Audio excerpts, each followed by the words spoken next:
Hi, everyone, and welcome to episode 261 of our Tick Bootcamp podcast. The title of today's interview is Beating Back Death, an interview with Stacy Johnson, Scott Dukelow, and Dr. Jeffrey Lawson.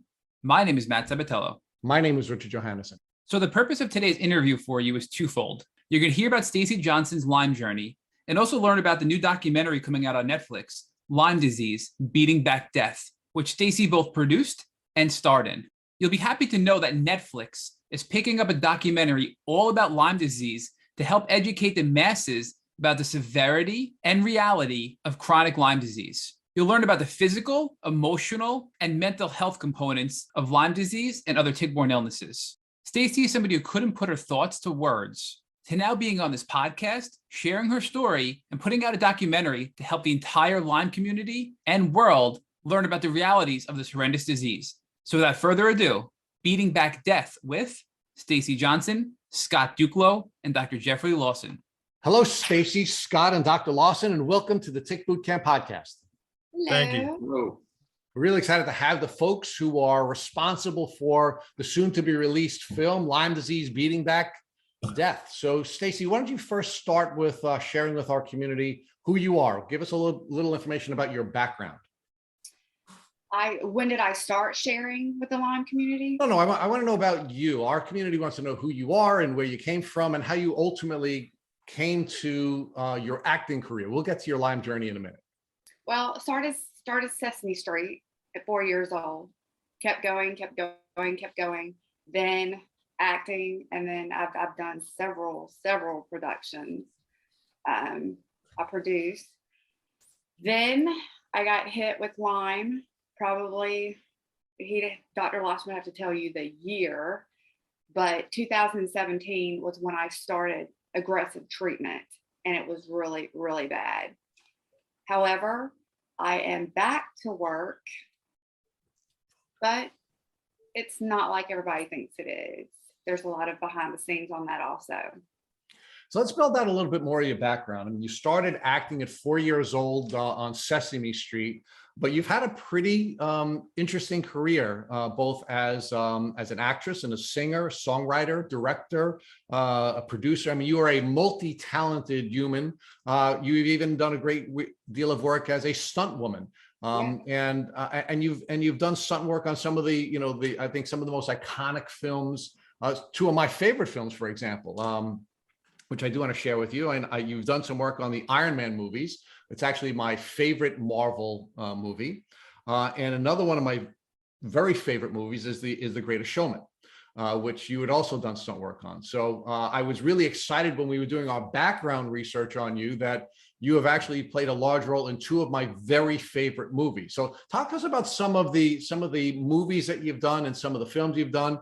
I also want our community to know, and I want you to talk about, you've also been recognized for filmmaking and producing, right? You produced two documentaries, both of which were recognized with national awards. One had 11 national awards, another had 4 national awards. So let's build out, Stacy, a little bit more before we talk about your Lyme journey, because I think, although I appreciate your humility and I really like humble people, we need you to brag a little bit. You're a real star, and we need to build that out. So talk to us about how your career developed and the kinds of work you did with all of your God-given talents. Okay, so with doing everything that I've done, I've even done Sideshow. So, and we had the Shitsy Slam show for a year, and this is when it kind of things went downhill. So starting as a youngster in the industry, I had so much fun. It's so much fun. Loved being on set, loved being around people, loved my work. The people that I get to meet, I mean, who gets to meet some of the people that I've gotten to work with, and my bragging rights would be the show, the documentary about Robin Williams. He near and dear to my heart. I don't know if you pulled that up from American Tragedy. We did. And I do want to talk to you a little bit more about that particular show, because Robin Williams is actually someone that this community talks about a great deal. And I do want to build that out with you separately, but let's talk about your background generally, and I would like to focus on the Robin Williams part of your work. Okay. Dance, showgirl. So you can see that I have been active my whole life. I've loved it. Loved it. And it's been a very, very Vegas stages. If I, and I feel like with all the work that I've done, it's not my time to stop.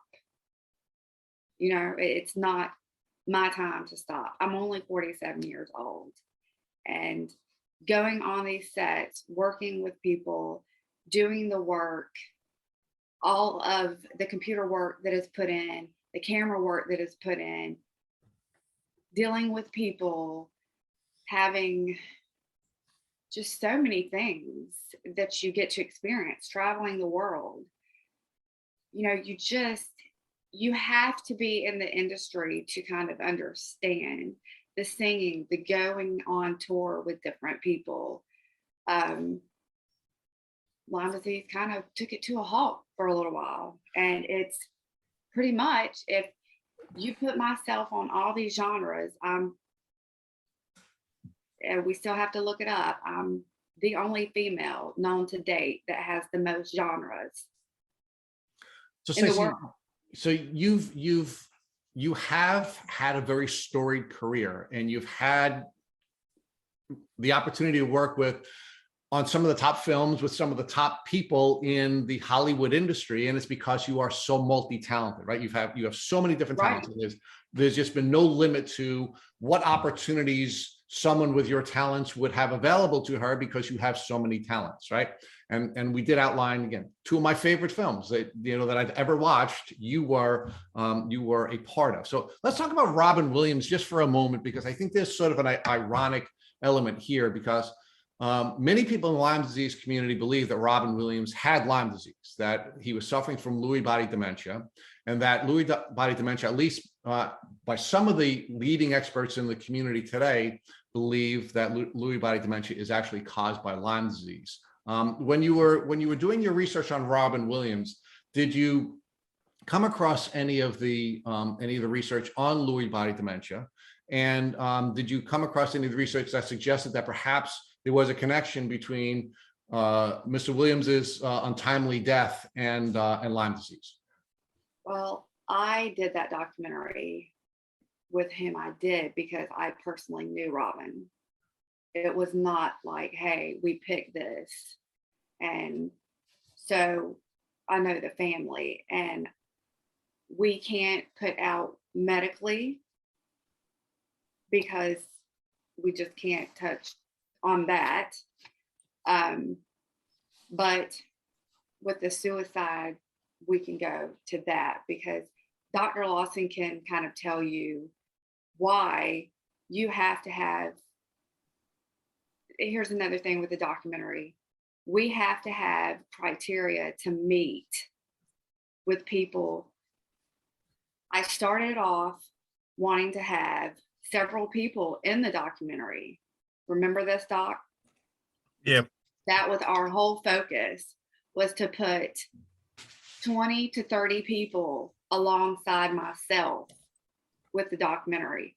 But what we found with traveling around and interviewing, people were self-diagnosing, and they did not have the paperwork to back it up. So I can't put that on a screen, because when I go, Doc goes, whoever is co-producing this with me, we go in front of people in film festivals for Q&As.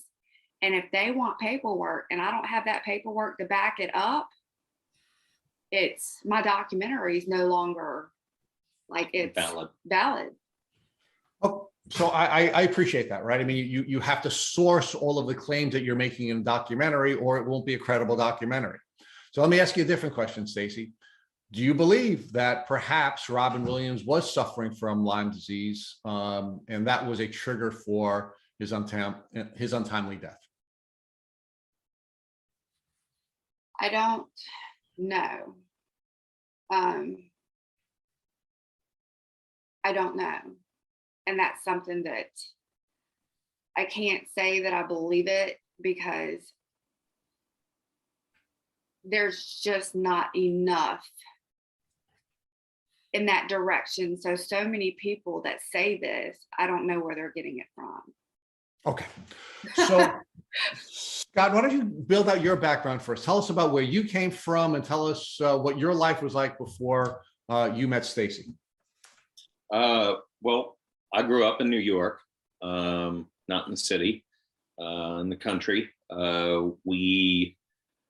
We knew a Lyme disease. We knew a few people who had gotten Lyme disease back in the 80s. I graduated high school, straight out of high school. I joined the military. I was in the infantry for 10 years.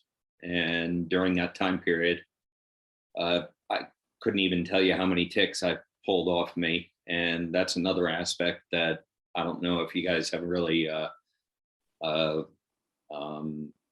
anything about, but we in the military have been literally covered and pulling them off of each other. Did 10 years in the infantry, switched MOSs, and went to the Q course, became Special Forces qualified, earned my Green Beret, and did 12 years in SF, multiple tours to Afghanistan, never went to Iraq.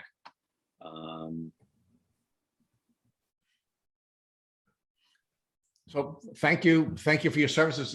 It is really it's really wonderful that you took the time out of your life to ultimately serve our country. And now tell us now how you got from the military career to a Hollywood career or a career in It's not really entertainment. He got hired into security. Not really a Hollywood career. I'm not an actor. So you pivoted from a military career to at least working in the entertainment industry because you were hired to serve in a security force.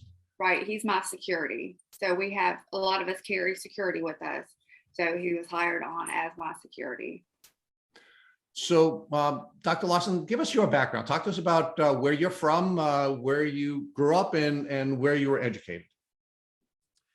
Born in Houston, Texas. My father was in the Air Force. We moved around a lot. He was in research and development. We were in Albuquerque. He made A-bombs, H-bombs, rockets. Ultimately got out of the Air Force in Dallas, Texas. I went to high school in Dallas, and then he moved to Huntsville, where he worked with Saturn V, shot to the moon, and then retired from that and did accounting. So we moved mainly we were in the South and the Southwest. And I went to college at Washington and Lee in Virginia, and then went to med school in Memphis, Tennessee. And while I was in training, I noted that when they have what they call morning report, they would report on all the patients that were admitted to the hospital the previous night. The only ones that were under 70 had rheumatic diseases. They'd either have rheumatoid arthritis, lupus, an infection in their joints. And so I decided, well, maybe rheumatology is something I want to go into. Also, when you rotate through your training, I was on a pulmonary service, and they get you up at 2 a.m. To see a new patient in intensive care, and you go down and work with the person. And about 6:30, 7, he's breathing, he's doing okay.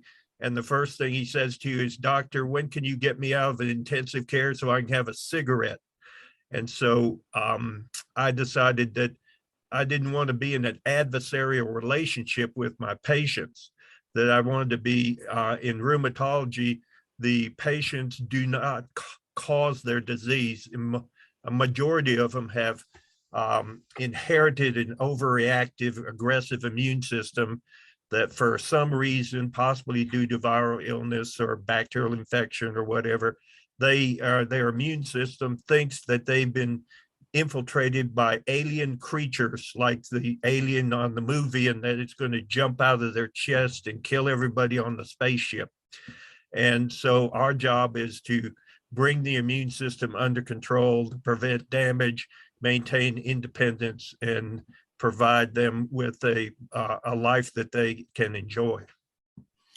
Dr. Lawson, what describe your current practice? I mean, where are you currently practicing, and what type of patient are you generally working with today? I live in Greenville, South Carolina. My practice is called Piedmont Arthritis Clinic. I started the practice in 1979. I'm 75 years of age. I see 20 to 24 patients every day.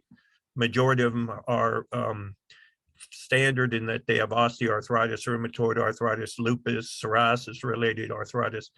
But but every once in a while we get patients like Stacy, or we have patients usually when a patient has a white cell count below 40,000 and a hemoglobin above 6, and they have some unusual disease, then the referring physician says, well, this must be one of Lawson's diseases because we can't figure out what it is.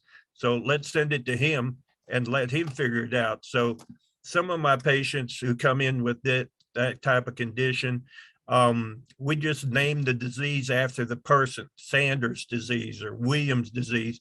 And then we come up with a therapy that improves them. Like I had a patient in on Friday who had pain, swelling, and tenderness in his right wrist for several months. And his MRI scan showed some inflammation, but he had no test positive for rheumatoid arthritis or lupus, and they only had in one wrist. And so we had to come up with a therapy, and now he's off medication and is doing fine, no pain in his wrist.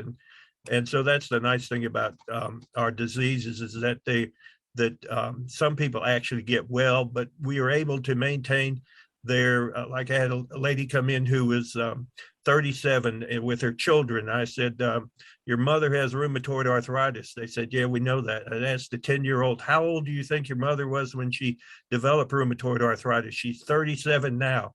And he said, 26. I said, that's a good guess, but she was 2 years old. I've been taking care of her for 35 years. And she has a job, she takes care of her family. So those are the good things about our diseases. Dr. Lawson, rheumatologists have played a very important role in the understanding of Lyme disease. In fact, the pattern of disease that ultimately became named Lyme disease was observed by a rheumatologist in Connecticut. So talk to us about what percentage of your cases currently are Lyme disease cases? Hardly any, mainly because I'm not an endemic area.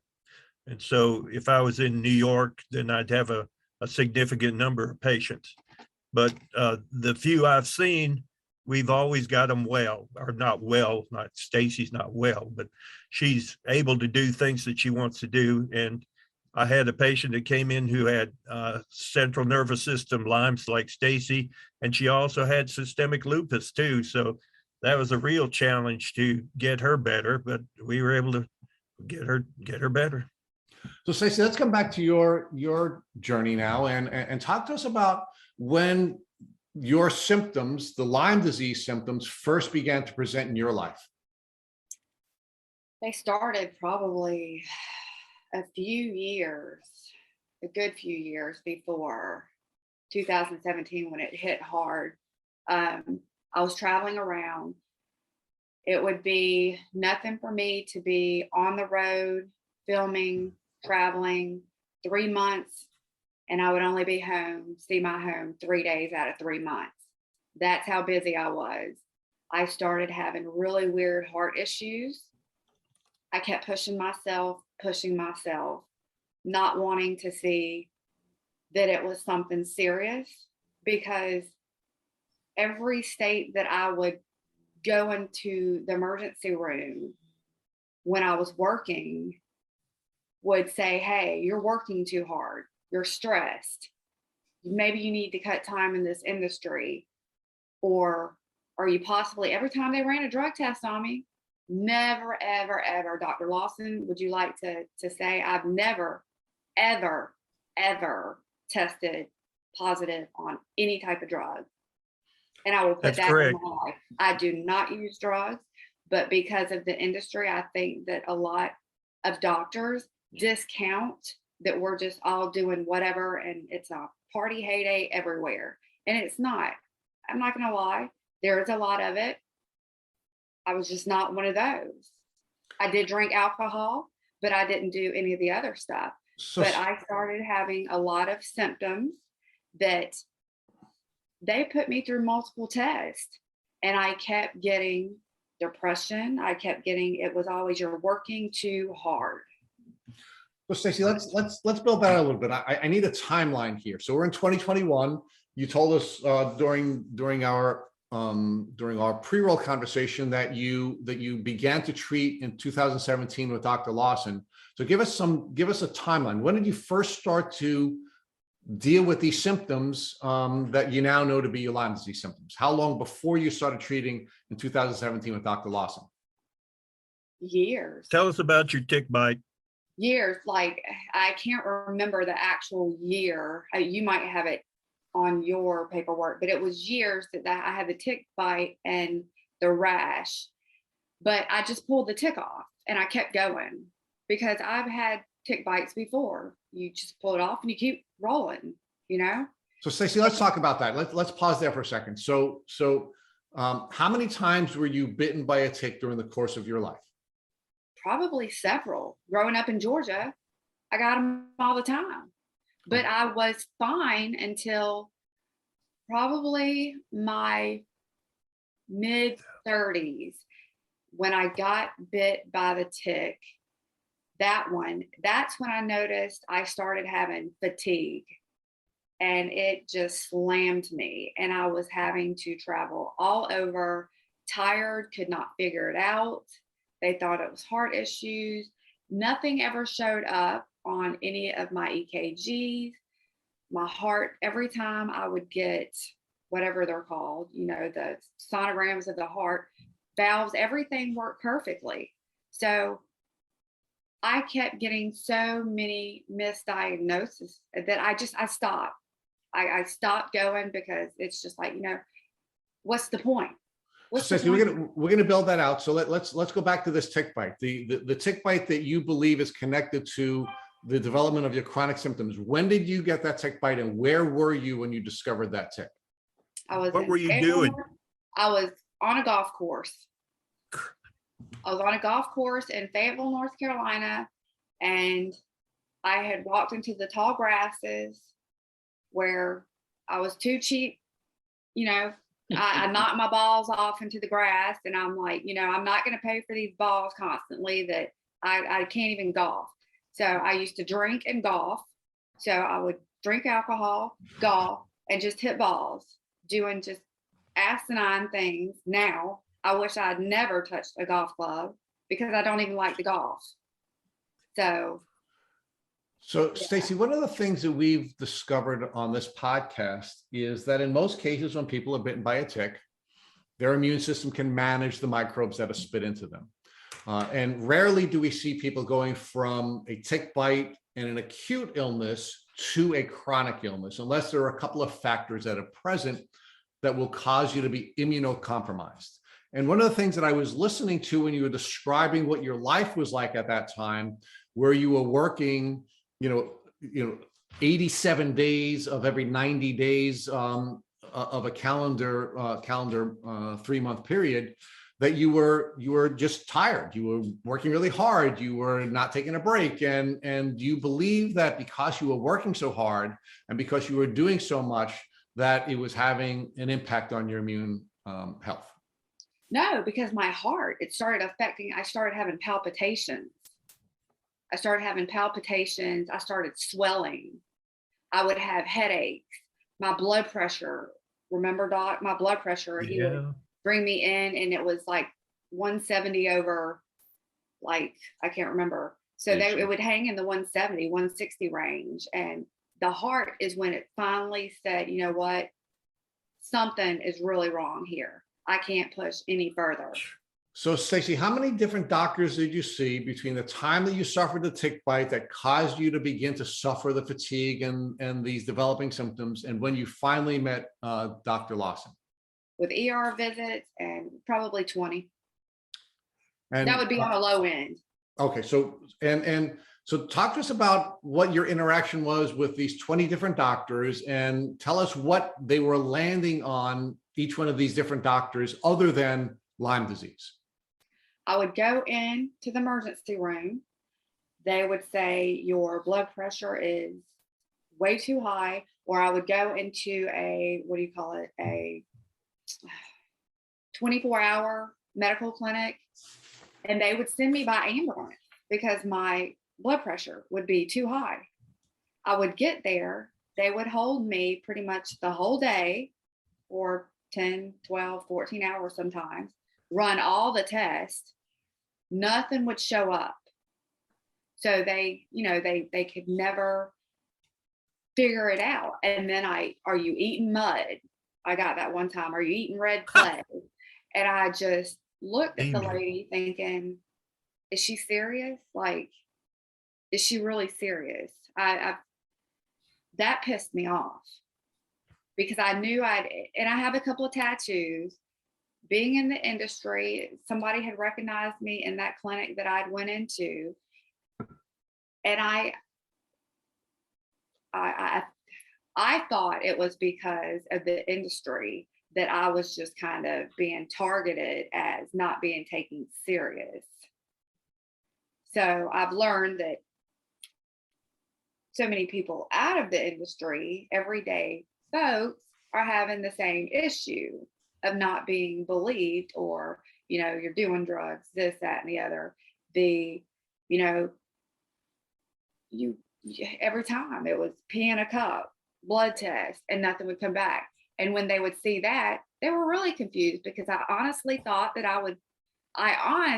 think that they thought that I would piss hot on something.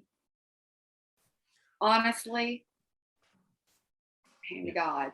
So when you say piss hot, you mean you would have dirty urine, or you'd have drugs in your urine? Yes, okay. Because of the industry. And then they had given me depression. They had told me there were several times that your body can only withstand so much on so many hours of sleep. I get it, but you know what? Before that, I had been doing that for years and never had a problem. Never had a problem.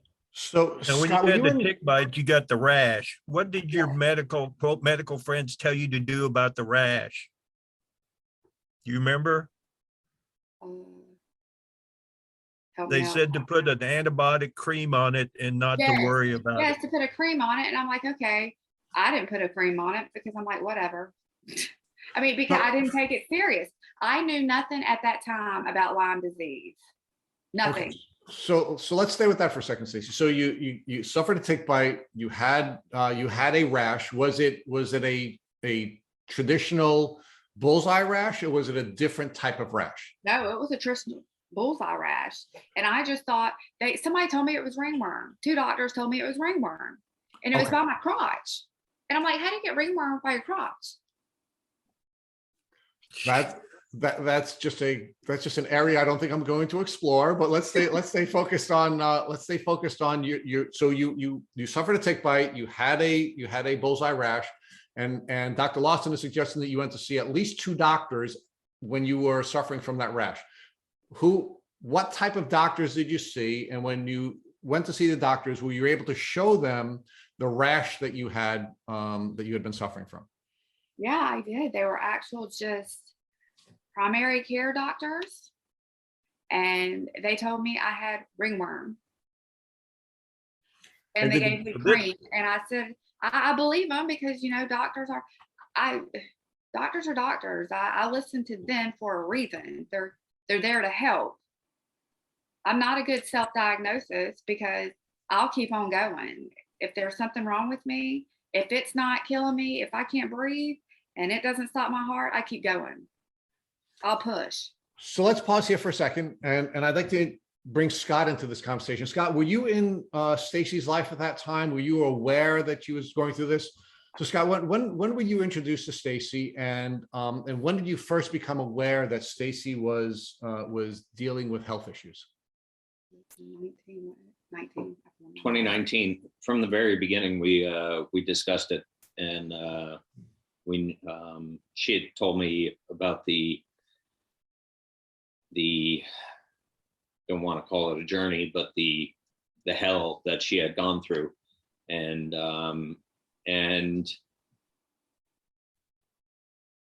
you could see, and there was still a lot of mental and physical lingering effects. I wasn't there for Dr. Lawson was. I wasn't there for the worst portion of it. I came towards the end portion, and there were still some effects that were horrible. It was to the point where she would get out of a vehicle and didn't know if she was getting into the vehicle because we were going somewhere, or if she got out of the vehicle because we had parked and we were going to a restaurant, or we were walking away from the vehicle. It was physically exhausting for her, walking up steps, even just on flat ground, taking her time. It took years before she could even put heels on, and even attempt. My first red carpet was in 2020 that I actually put heels on, from 2017, and first time. And I had to have somebody go up on the stage for my Q&A to help me up. We were nervous, and it was a huge deal to me. So Stacy, before we turn over to Dr. Lawson with some questions for him, I'd like you to sort of build out for us how these developing symptoms were interfering with your personal life and your professional life. Wow. It sounds to me like you were moving forward with your professional life, but you've just given us a peek into some of the more severe issues you've had to deal with. Give us some more detail on how your professional life first was being interfered with by your developing Lyme disease symptoms.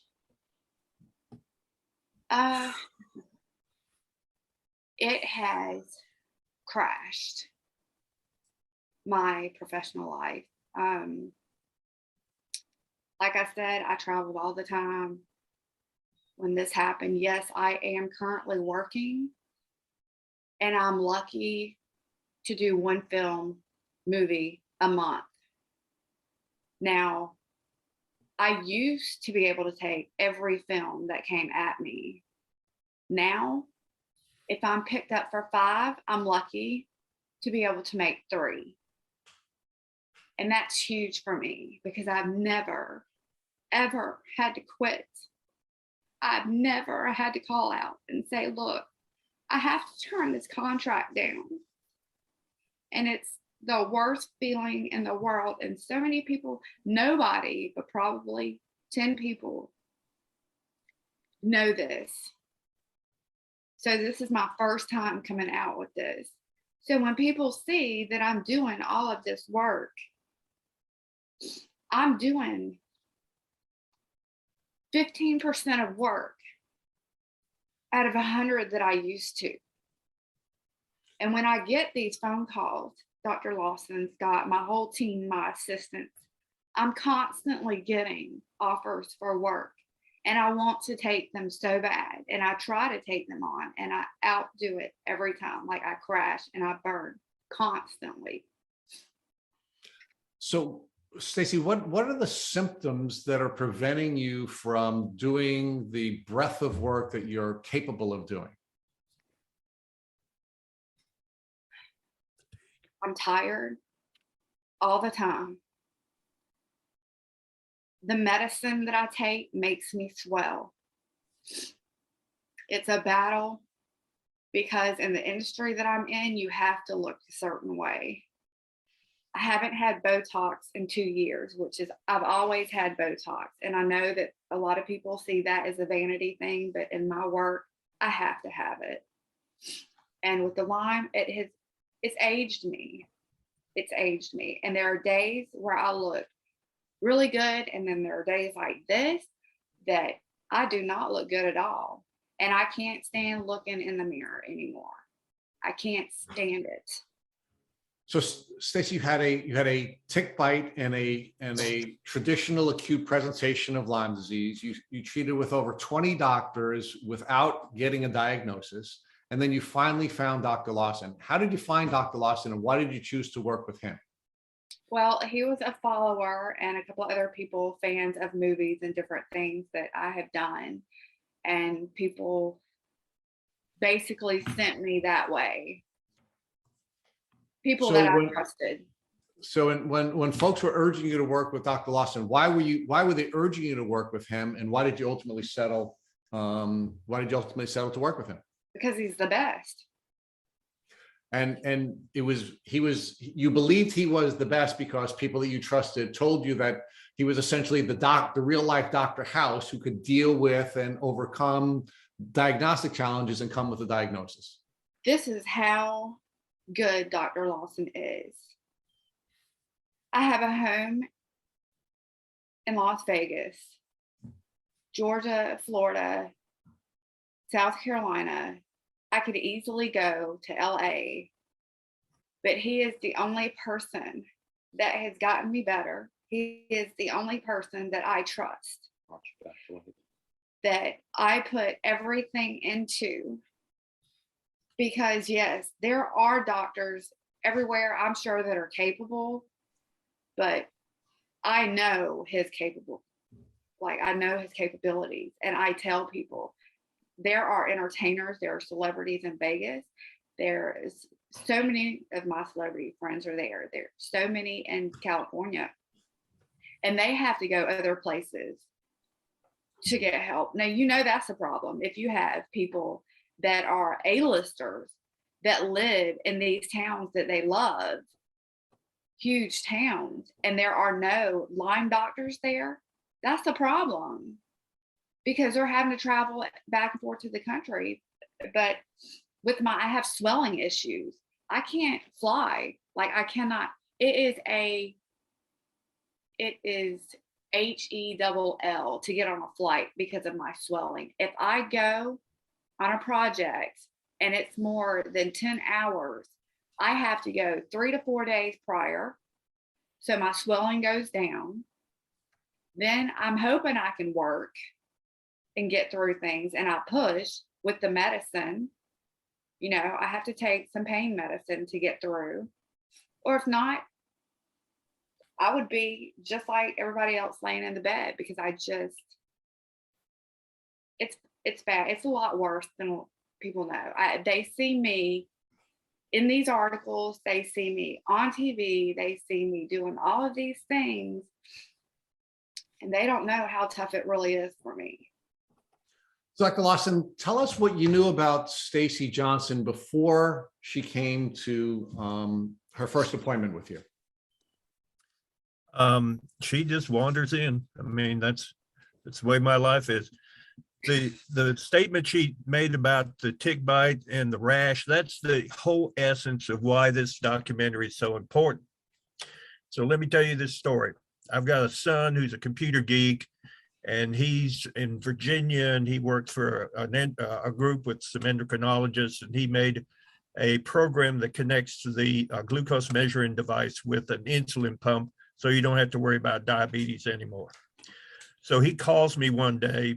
This is after I've been taking care of Stacy for a couple of years, and he lives in Virginia, an endemic area. And he said, "Dad, I'm feeling kind of funny. I feel tired. I have dizziness. I've got numbness in my hand that comes and goes." And I say, and I knew he'd like to go to outdoor concerts with a band called Fish. I said, "Joseph, have you been to a Fish concert in the last 2 weeks?" "Yes." "Did you get a tick bite?" "Yes." Have you had any fever or chills? No. Have you had any joint pain? No. Have you had a rash? No. I said, well, you got Lyme disease. You need to go see your family doctor and go on minocycline, 100 milligrams twice a day for 3 weeks. So that's like on a Friday. So he goes in to see his doctor on Monday and he's got the rash. And his doctor was impressed that I was able to make the diagnosis over the phone and put him and suggest he go on appropriate medicine. Now I told Joseph, I said, Joseph, you can get your Lyme test done in 3 or 4 weeks, but it's going to be negative. You didn't have the symptoms long enough to get a positive test.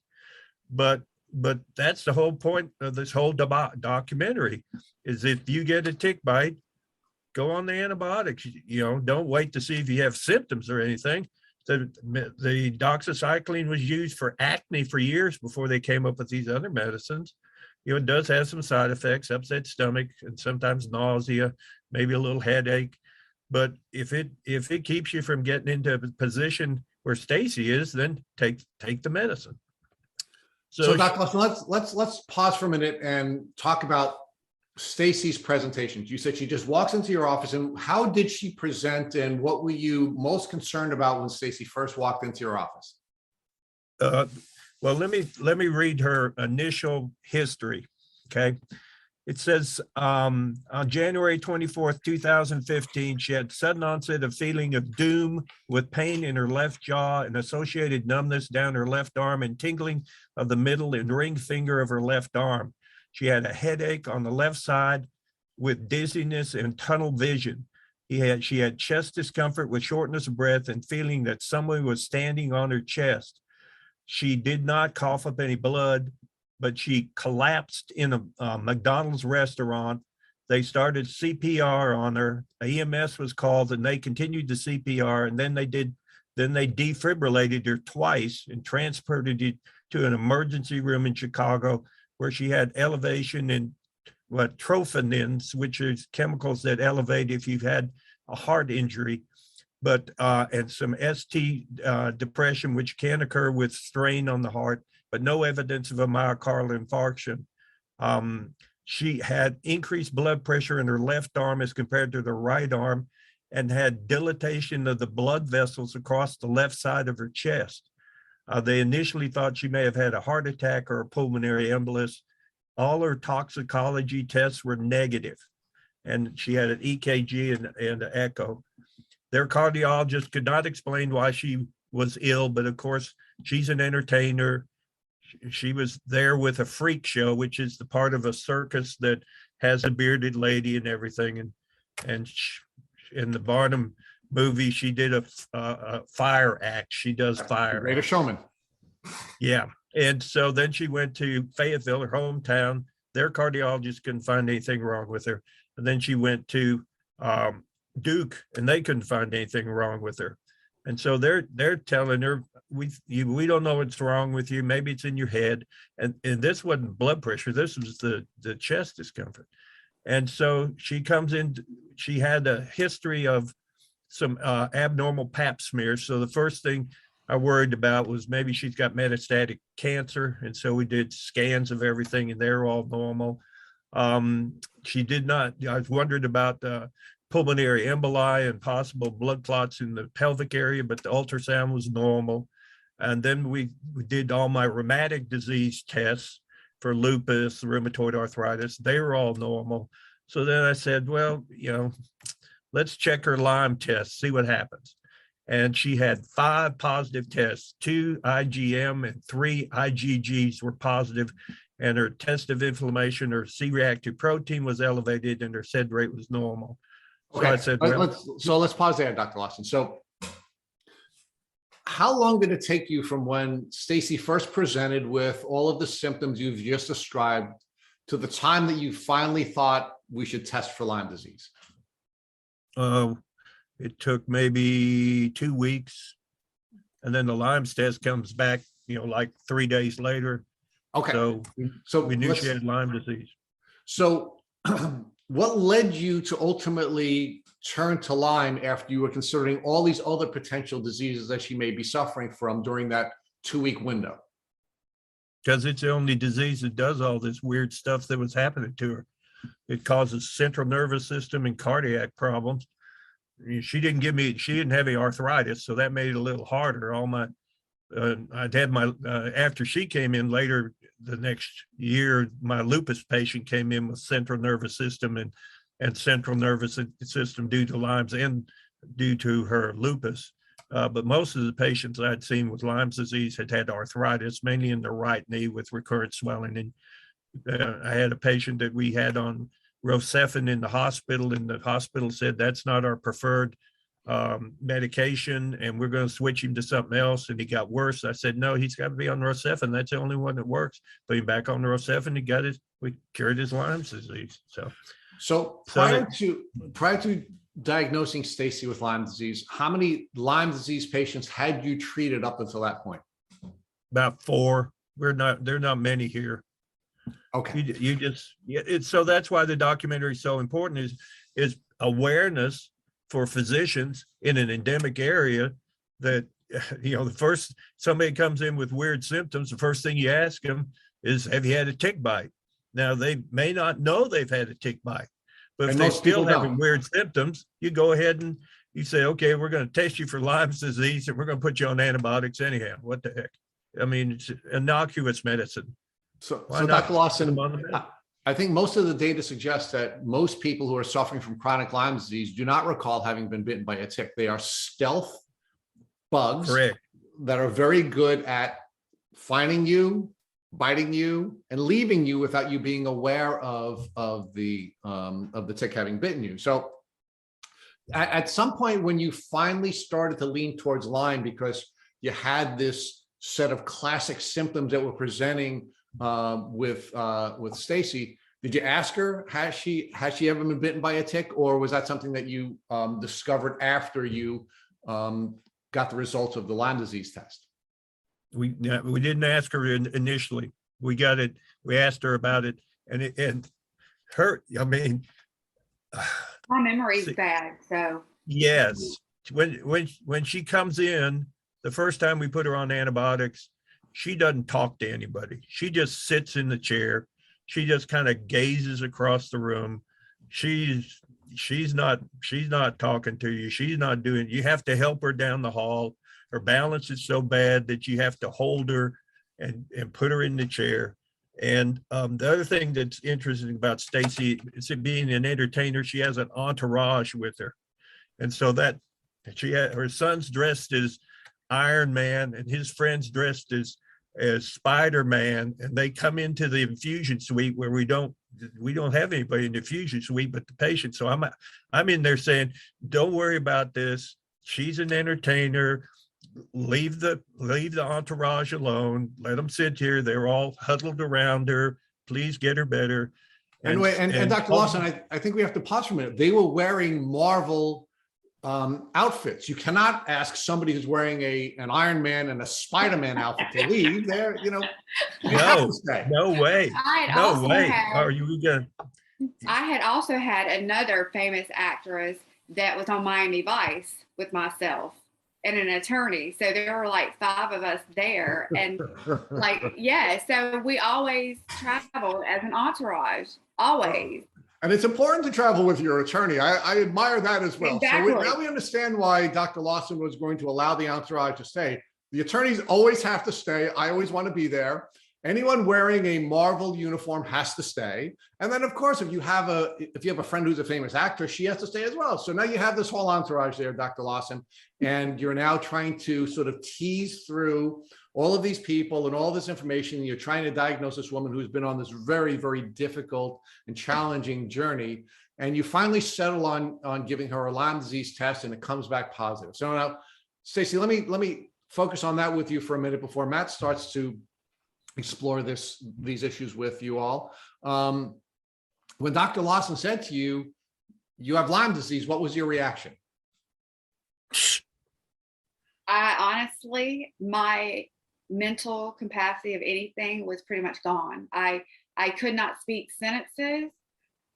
I knew at that time that I didn't even know how bad I was.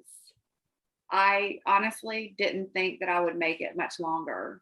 because of the heart issues and I couldn't remember who I was. I couldn't work.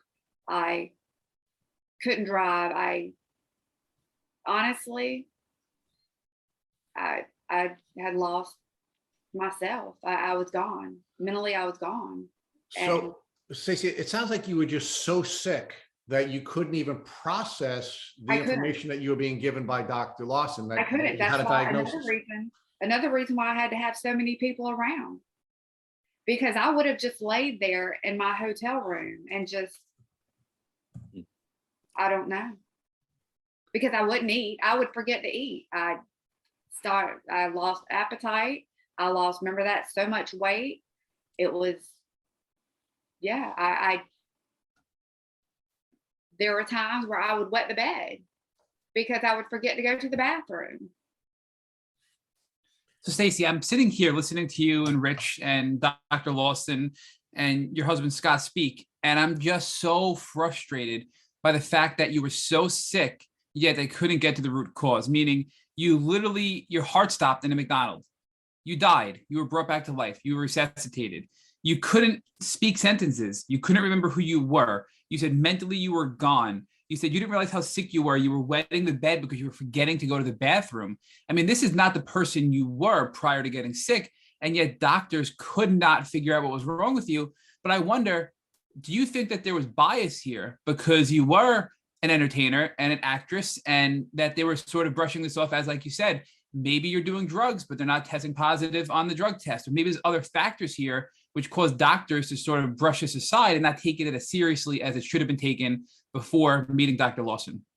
Oh, absolutely. I absolutely feel like I was pushed to the side because, like I said, it was because of the industry working so hard, and Hollywood does have a name behind it of it's one big party. I'm not going to deny that, but I was not one of those people that used drugs. But it doesn't matter how many times I told them. I'm sure they didn't believe me, because who goes to the doctor and gets a drug test every time? I don't know that many people that get drug tested every time. Stacey, I've been in the hospital numerous times because of Lyme disease, and I've not once have been tested for drugs because of it. And when I say numerous times, probably several dozen times I was in the ER and I was never once tested for drugs, which shows, again, there was truly a bias in your care team at the hospital, right? Yes. And peeing in the cup, I got so used to it. It was just, and that frustrated me. It really did, because it didn't matter what I said. They, you know, I look at doctors as taking that oath for a reason. They want to help people, not to judge people from sight of walking in. You know, one of the things we hear often, Stacy, is that gender plays a role in medical bias as well. And Dr. Lawson, I'm sorry for being a little critical about doctors here. You're obviously the exception, Dr. Lawson, so please don't take this personal. But from our experience in interviewing so many Lyme patients, there is this medical trauma component to late stage and chronic Lyme disease. And I think you had, obviously, your profession was doing you a disadvantage because you were being judged by the medical profession, but you were now bringing in all these really influential and powerful people to help you because you couldn't communicate. So this was before, obviously, you're with your now husband, Scott, and you're bringing in lawyers and you're bringing in influential actresses and you're bringing in really smart people to help guide your care. Do you think that had a positive impact? Because from our perspective, it should have. Or do you think that that was a turnoff to the doctors that you were seeing when you brought this whole team of people with you to try to figure out what was going on with you?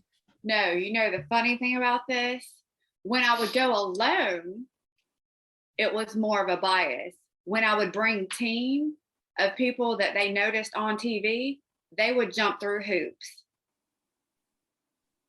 So you recognized that you were Yes. being treated poorly because you were a famous actress. So you said, you know what, if I'm going to be treated poorly because of this, I may as well take advantage of another advantage by bringing people with me to help me get the care that I need, right? So you're trying to Yeah. balance that They out. really wanted in your mind. autographs. They wanted pictures with us, autographs and everything, and then they would jump through hoops. Because a lot of times when I was really, really sick, when I would be taken to the hospital, I would have my hair back, no makeup on, a hat on. So a lot of times you can't notice me if I'm like out of the element and not at work. Because, and with the Lyme, you know, it changes you. If you're swelling, you look totally different, because I swell a lot in my face. So people today, they are like, oh my gosh, you look familiar.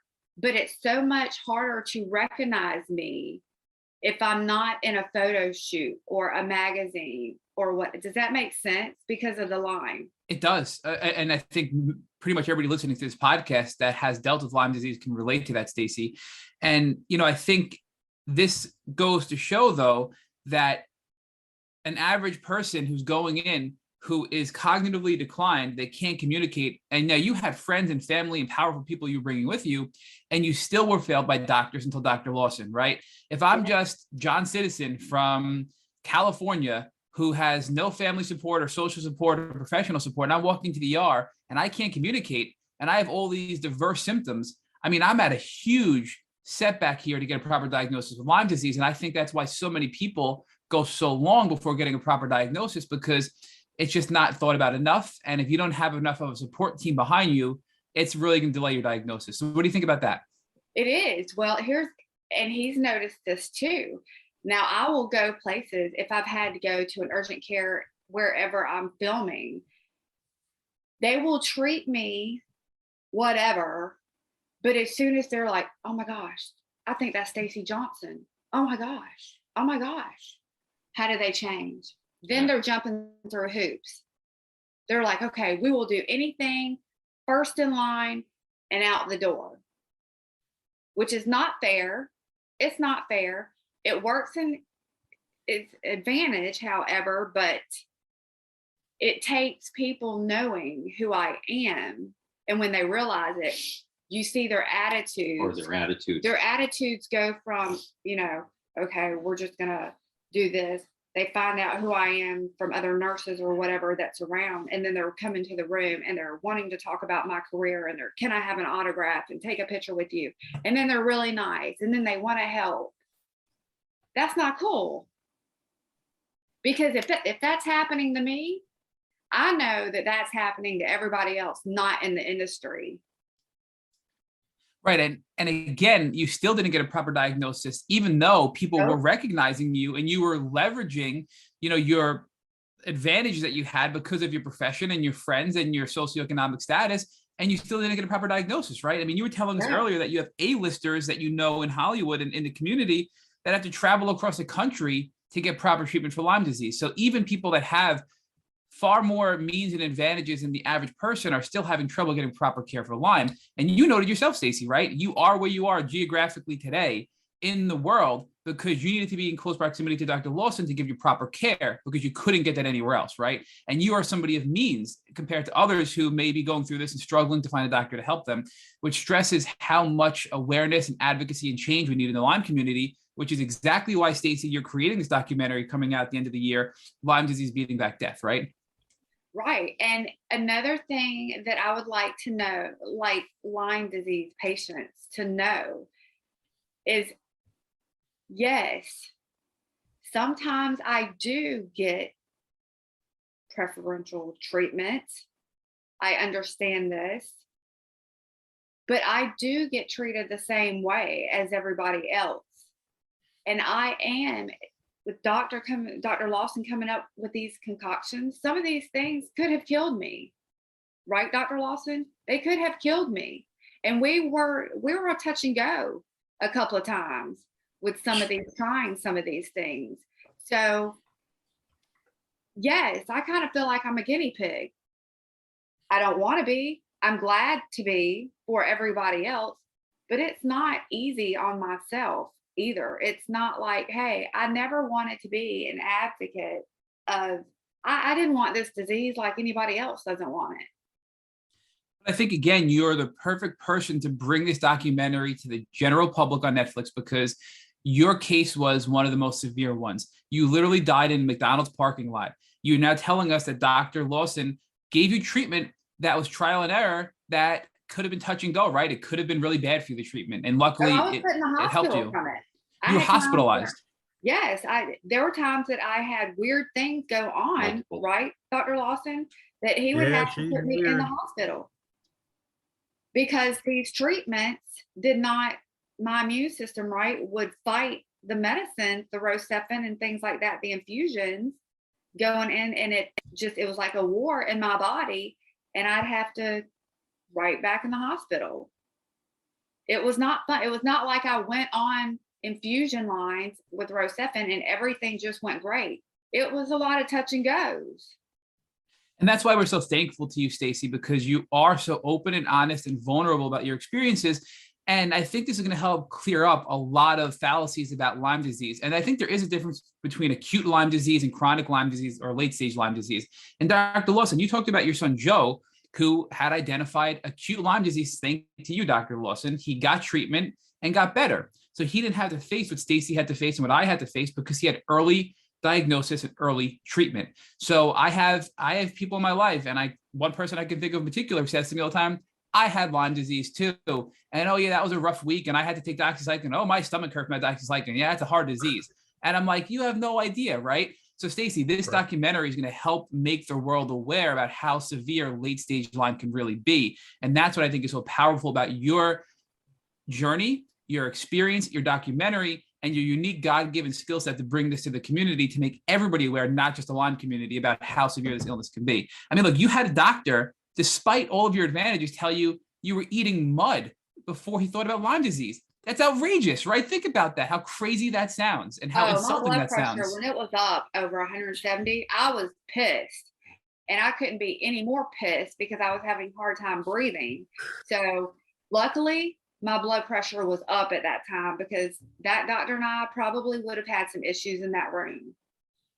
So we actually had a guest yesterday tell us that I believe she said she wanted to throat punch her doctor because of how horrible he was. So I'm sure you had some of those moments as well. We just wanted to just slap your doctor around after being treated so poorly by the community. Mine were always bad cases when I went in. Mine were like, I was rushed into the ER. Doc can tell you. Ambulatory. Like, mine has never been, just walking in, because I push myself with work. I put my work first. And if I die, I die. Like, and that's what has happened. Like, I don't go in for colds. I don't go in for anything. Like, I had the cancer this last year and I hemorrhaged. That's the only reason why I went in, and I almost died there. So I go in when I'm on death's doorstep. So you're not in a position to be able to really be getting feisty with your doctor because you're so sick. You're bedbound, you're ambulatory, you're in a really bad state.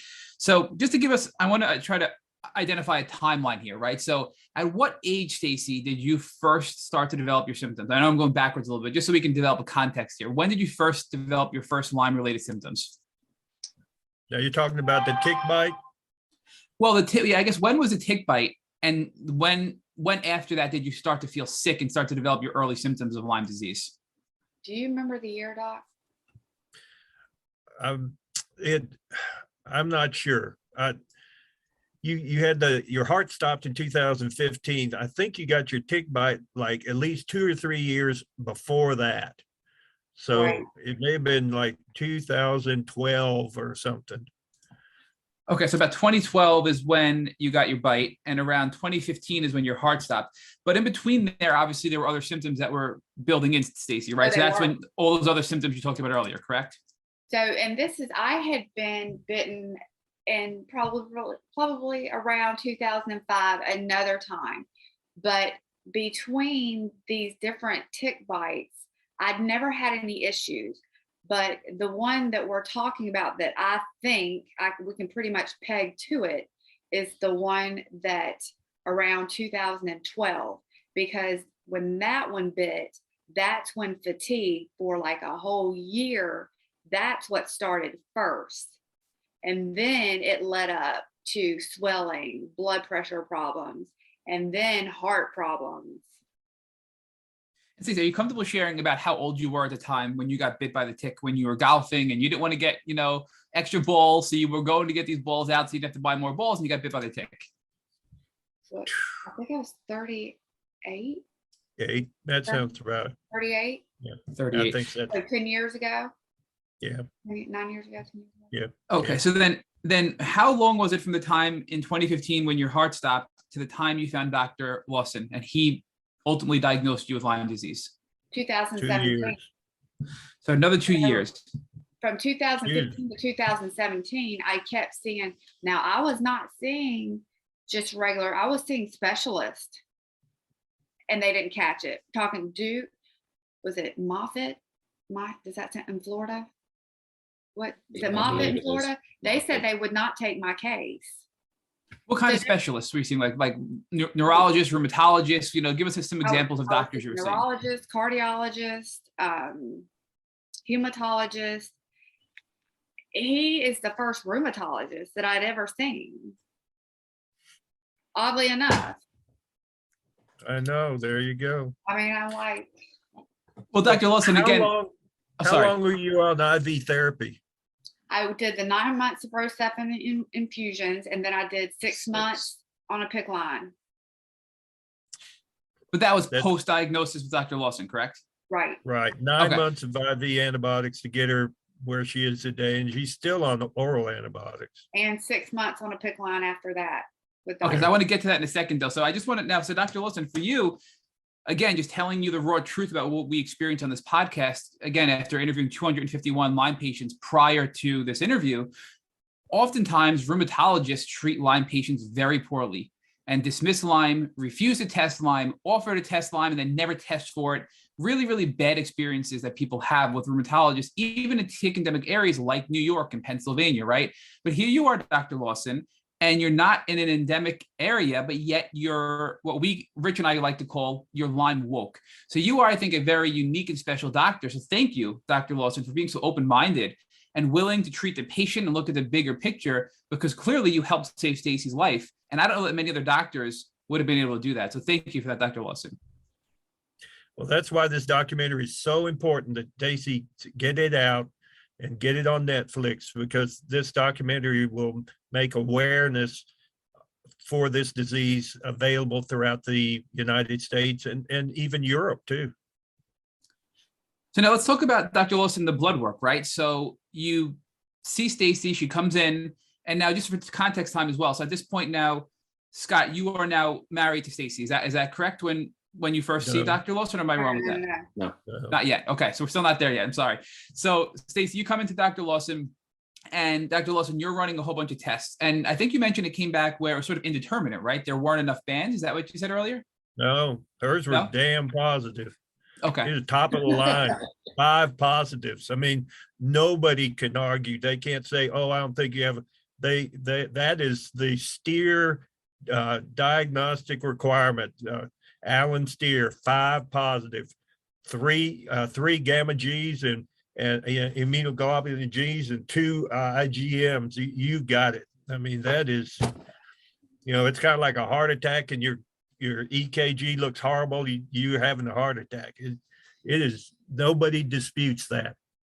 Yeah, and we are very familiar with Dr. Steer and Dr. Banach and many of these doctors that are from our area. And unfortunately, we believe that they have caused a lot of setback in the community over the last several decades. And I think it's good to see that some of them, like Dr. Banach, one of the 3 Bs of Borrelia, who initially diagnosed, who discovered Lyme disease, is now recognizing that Lyme can persist and be a chronic problem, because for many years he refused to acknowledge Lyme beyond an acute phase, which did many of us a disjustice, including myself and Stacy. So if you're positive with those guidelines from these people who were Lyme deniers, you're definitely positive, Stacy, right? I mean, that's how I'm looking at it. So you're testing positive, and now, Dr. Lawson, you had a handful of Lyme patients your whole career.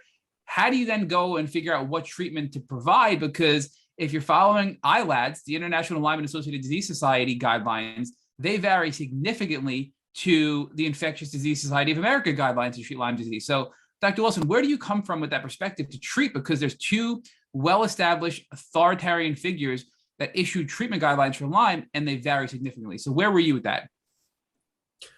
She's near death. You throw the book at her. And so we put her on low dose prednisone to try to calm down her immune system. And the next week she was on IV antibiotics and was on oral antibiotics too. So we're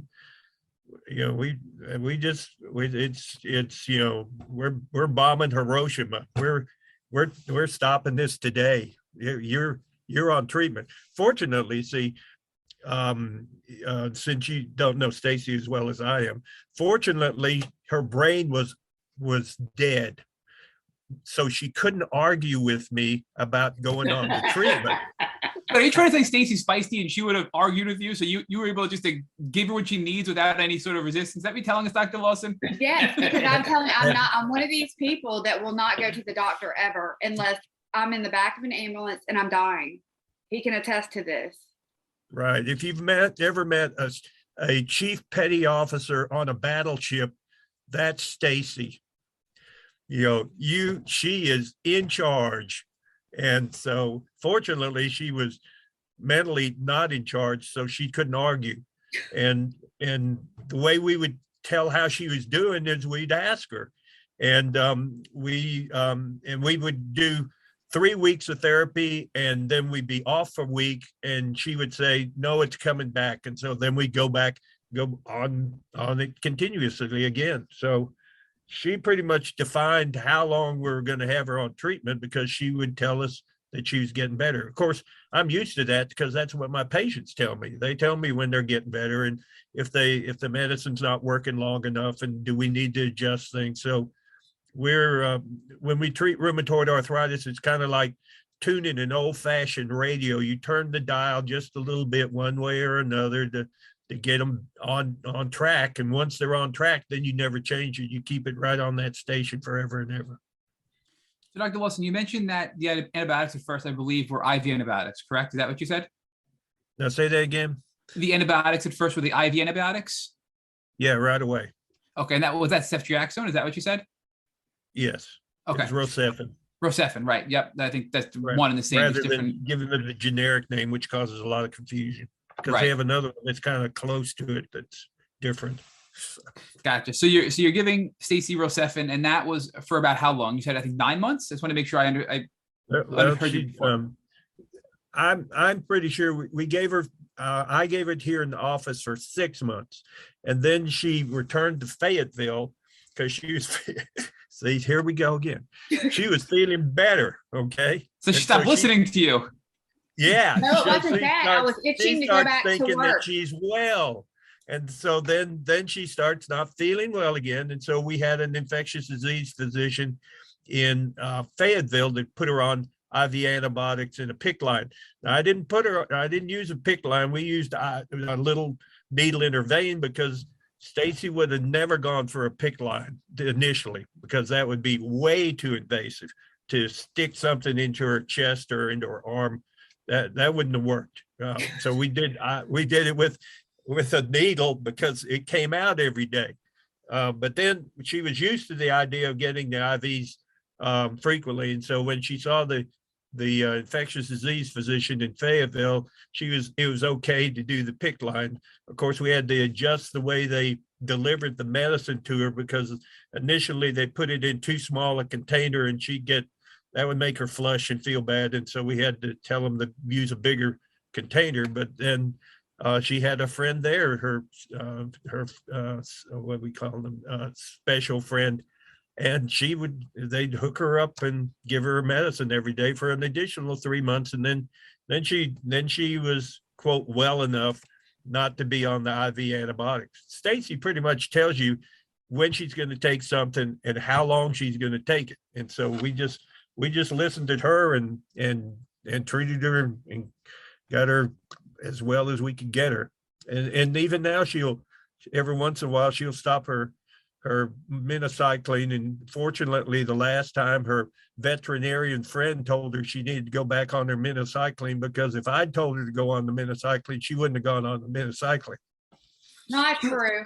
Well, I had thought, okay, it's been a couple of years. I've been taking this doxy long enough. Let me let me stop taking it. And I did for a month. And then I started having the things Palpitations. that started the heart block the first time. So then I know I've accepted that I'm on doxycycline for the rest of my life, which I don't care. It's just 200 milligrams a day. It's no big deal. But it was something that I was just hoping that Lyme would be gone.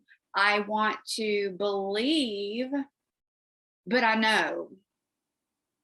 Does that make sense? It does. No, that makes total sense. And I think, Stacy, what's so unique about this relationship you have with Dr. Lawson here is, and again, we've interviewed so many people, and the communication and treatment failures between patient and doctors come with two different parts, right? There's two different parties here. So when the doctor is, I'll say, arrogant and a little egotistic, then it's hard for that doctor to pivot and recognize when they need to make a change, and that hurts the patient and they suffer. Or if the patient isn't willing to work with the doctor and they're too defiant and they're going to just go off and say, I don't want to treat, that's not good either, right? But Dr. Lawson, you are a very humble doctor. You are a very good doctor.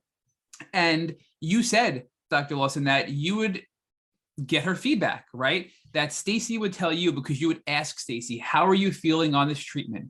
And if you were feeling well, you'd continue. If you weren't feeling well, you'd make a change. And that, in our experience, is the best way to approach this disease, because it's not just cut and dry where you're just going to get this amount of doxy and get better. How long? What dosage, right? There's minocycline. There's so many other antibiotics, IV antibiotics. So there's a lot of factors to consider and a lot of lifestyle things to consider. And I think that's why you've had the success that you've had, Stacy, because you are a good patient despite being feisty. And I think it's in a good way, right? That you are vocal because you want to say, this is how I am feeling. And then Dr. Lawson is on the other side trying to keep you healthy and keep you staying healthy, but also being humble and not arrogant to hold you down, because he doesn't want to admit when a change has to be made on a particular protocol. So, do you guys see that from a big picture, how great of a team you are together? We are. So don't think that we don't have our squabbles. I started. Oh my God. I've been chewed out. I've been chewed out many a time by Stacy Johnson. So, I started. Chew you out. Just like that chief petty officer on a battleship. You do something she doesn't like, she's going to tell you about it. But that's my producing side, and that's from my work.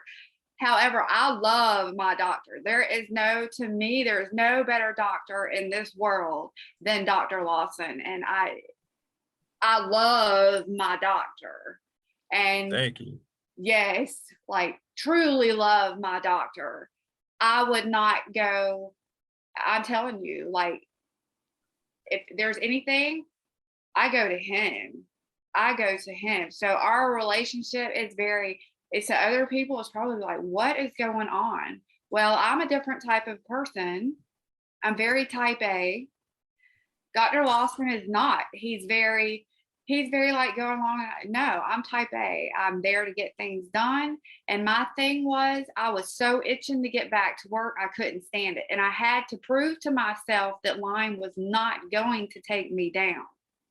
Stacey, that was the main thing, was I was not going to let this take me down. However, I will admit that I should not have stopped treatment at some time. I will admit that I go too far, because I don't want Lyme defining my life.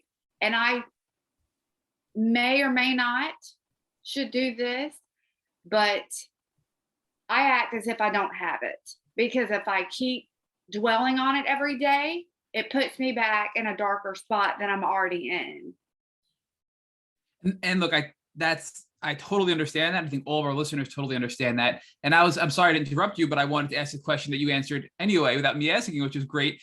There's that balance, right? Because I think I struggle with this, and so many of us do, where you're not going to let Lyme keep you down. You're not going to be defined by this disease.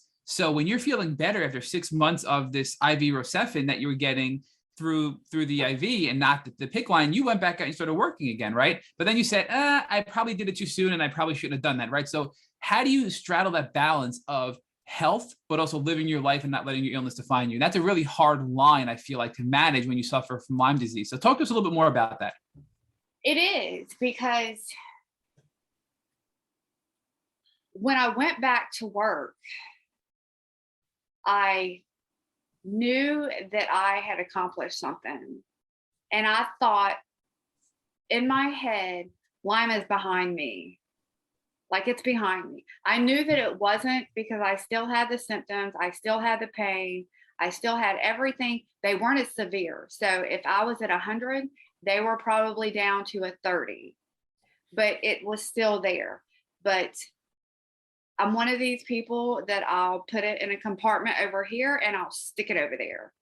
And I want it to leave me the hell alone. And if I'm doing other things, throwing myself into work, I'm not thinking about it. I know I'm damaging myself. I know it. But I can't, I'm one of these people that I can't sit at home, because if I sit at home, that's when I start going to these dark places, because I'm still battling with these dark places, even when I'm not at home and I'm at work. So this is so weird.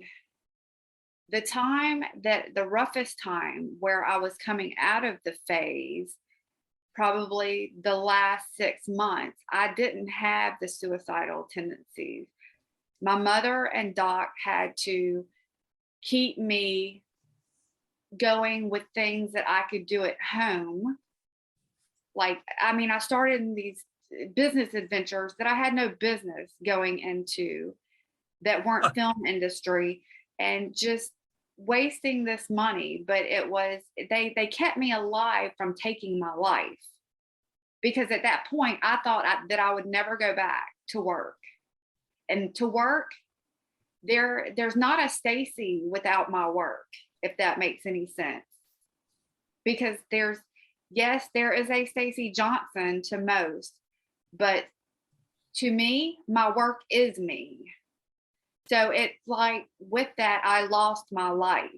And then I had to try to find a new identity, in which I didn't want to be in at all.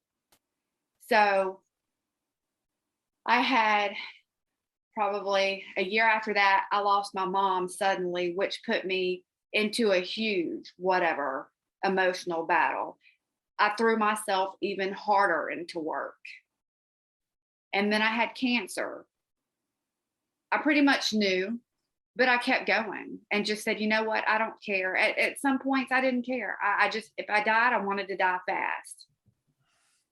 And Doc didn't know this, and he kind of knows some of it, and then I hemorrhaged.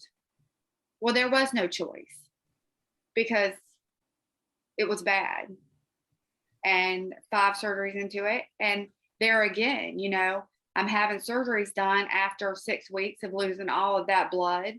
And I'm wanting to go back on an airplane, because I've got to be back on set. And I've got 2 more surgeries that I've got to have for the aftermath of the cancer. And I'm like, maybe I just don't have to get them.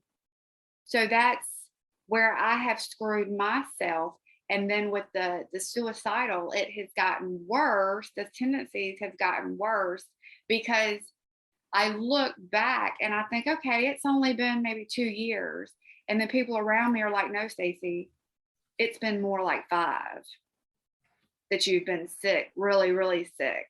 So then it gets more depressing, because you know that it's not going to get better.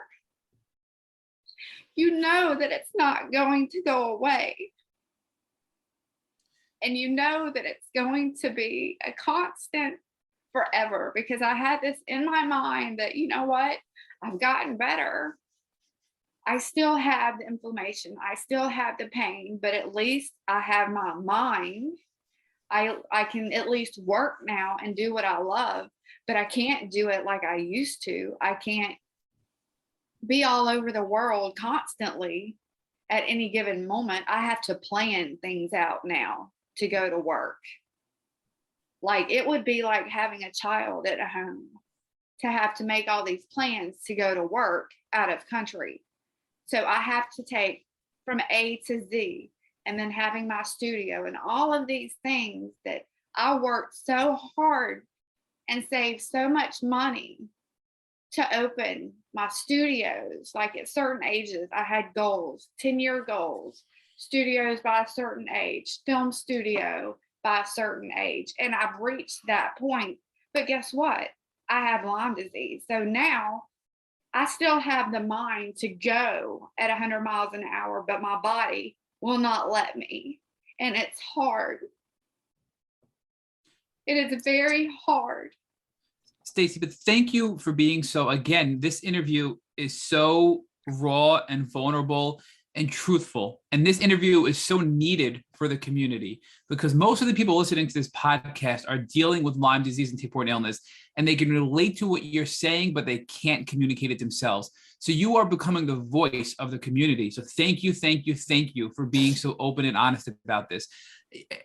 You felt like your identity was stripped away from you because your identity was your job. And when you couldn't work because you kept getting sicker and you kept trying to go back to work and you kept getting more sick, it was a struggle.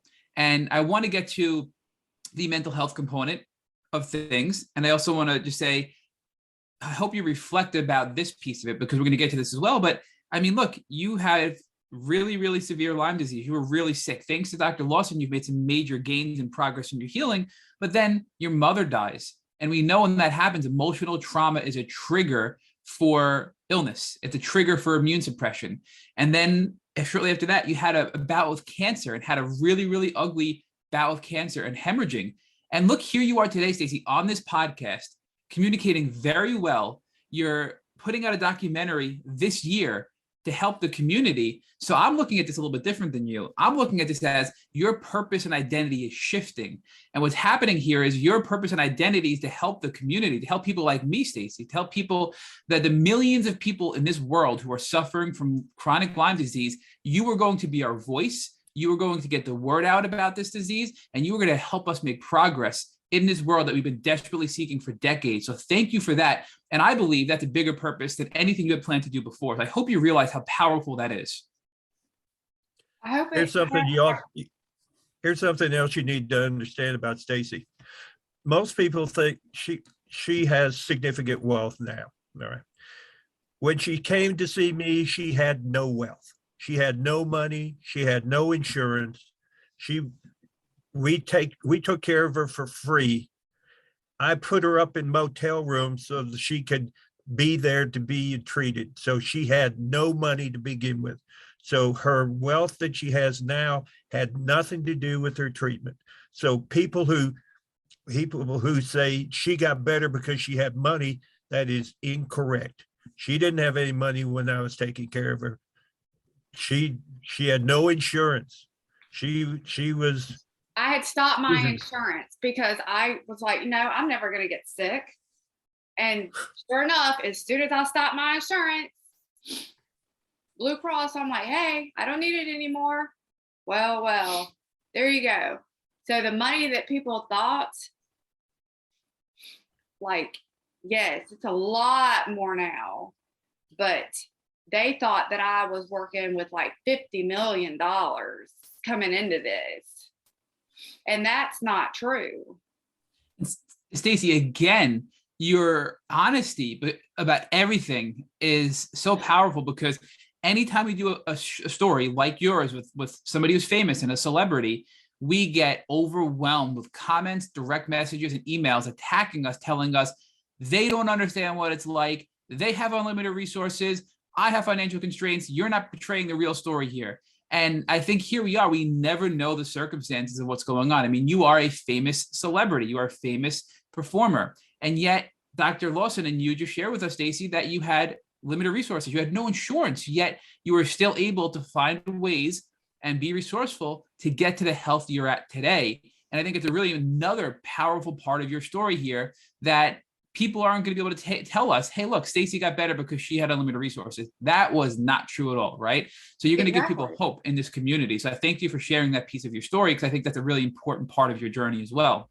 So now I keep asking, and we're not there yet. When did Scott come into the picture? Because now you're in Fayetteville, right? You're treating now with a PICC line and you're doing a little bit better. We're about a year into your diagnosis.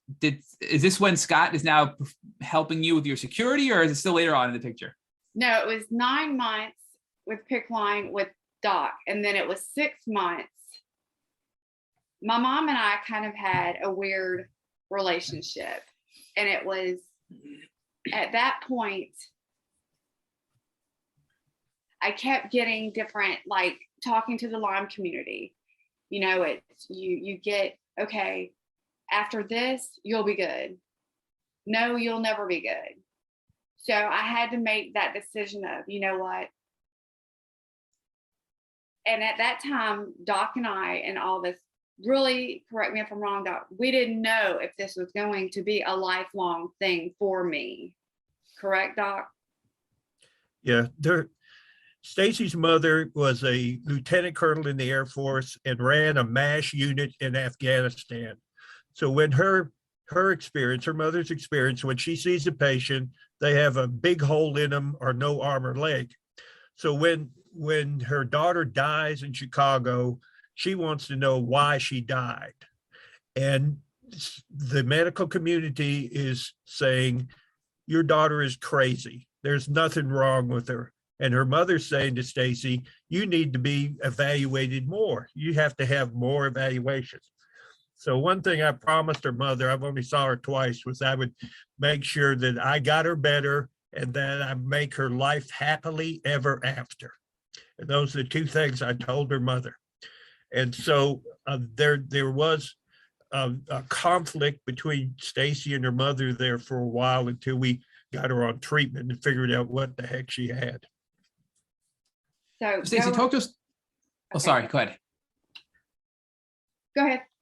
So yeah, I just want to kind of catch up again. So you corrected me that, and thank you, that it was 9 months of IV Rocephin with Doc, and then it was 6 months of the PICC line when you went back to work, right? So how are you feeling at the end of the 6 month window of having the PICC line in? Because clearly you got the PICC line in because you started to have symptoms creep back in. You had to go back on antibiotics. You did it there. Now the 6 months is up. You're getting the PICC line removed. You're stopping your antibiotics. How are you feeling at this time? At that time, I used to walk kind of sideways. Like I had this weird sideways walk. And then I had the Bell palsy probably for a year and a half or so. So those things went away. My mind started coming back. I've actually gained a lot of memory and Absolutely can form sentences since probably 2020 really well. So when I go and I act, I have to have cards typed out for myself. So, and I use a teleprompter. They have to use special equipment for me when I do my acting roles, which is above what they go for other people. If I had just started into the industry, I would have never been able to work again. But because I'm so well liked, known, and I'm a hard worker, speaks in itself to almost fatal instances that I put my work first because I was not going to leave a set unless I was dying. And I did. But are you saying that you were at work on set and there was 2 times when you were working that you nearly literally died? Because I knew that, you know, you have that gut feeling of something's going on, like with the bleeding. I went for months with this dumping of blood, and then finally went back to Fayetteville for a couple of days, and it just started coming out and made it to Doc in it just in time. Did I not? Yes. Well, she'd had an abnormal pap smear for a long time, and who am I to say Stacy's stubborn? But we've been trying to get her to address this problem for a considerable period of time.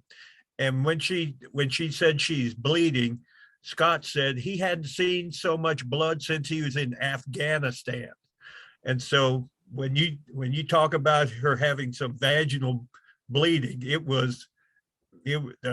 when I got her in to see the gynecologist who was going to do ultimately sent her to a oncologist, gynecologist to have her hysterectomy done. They sent her down to the emergency room to give her some fluids because her blood pressure was so low from all the bleeding she had. So she's a 2-time survivor, 1 Lyme and 1 cervical cancer.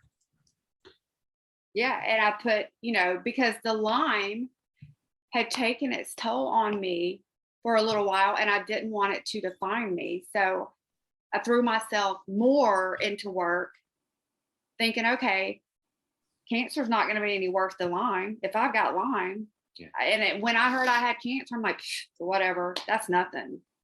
And it really wasn't anything to me. It really, and I still look at it this day, and some people look at me like I'm crazy, and I'm like, I'm sorry.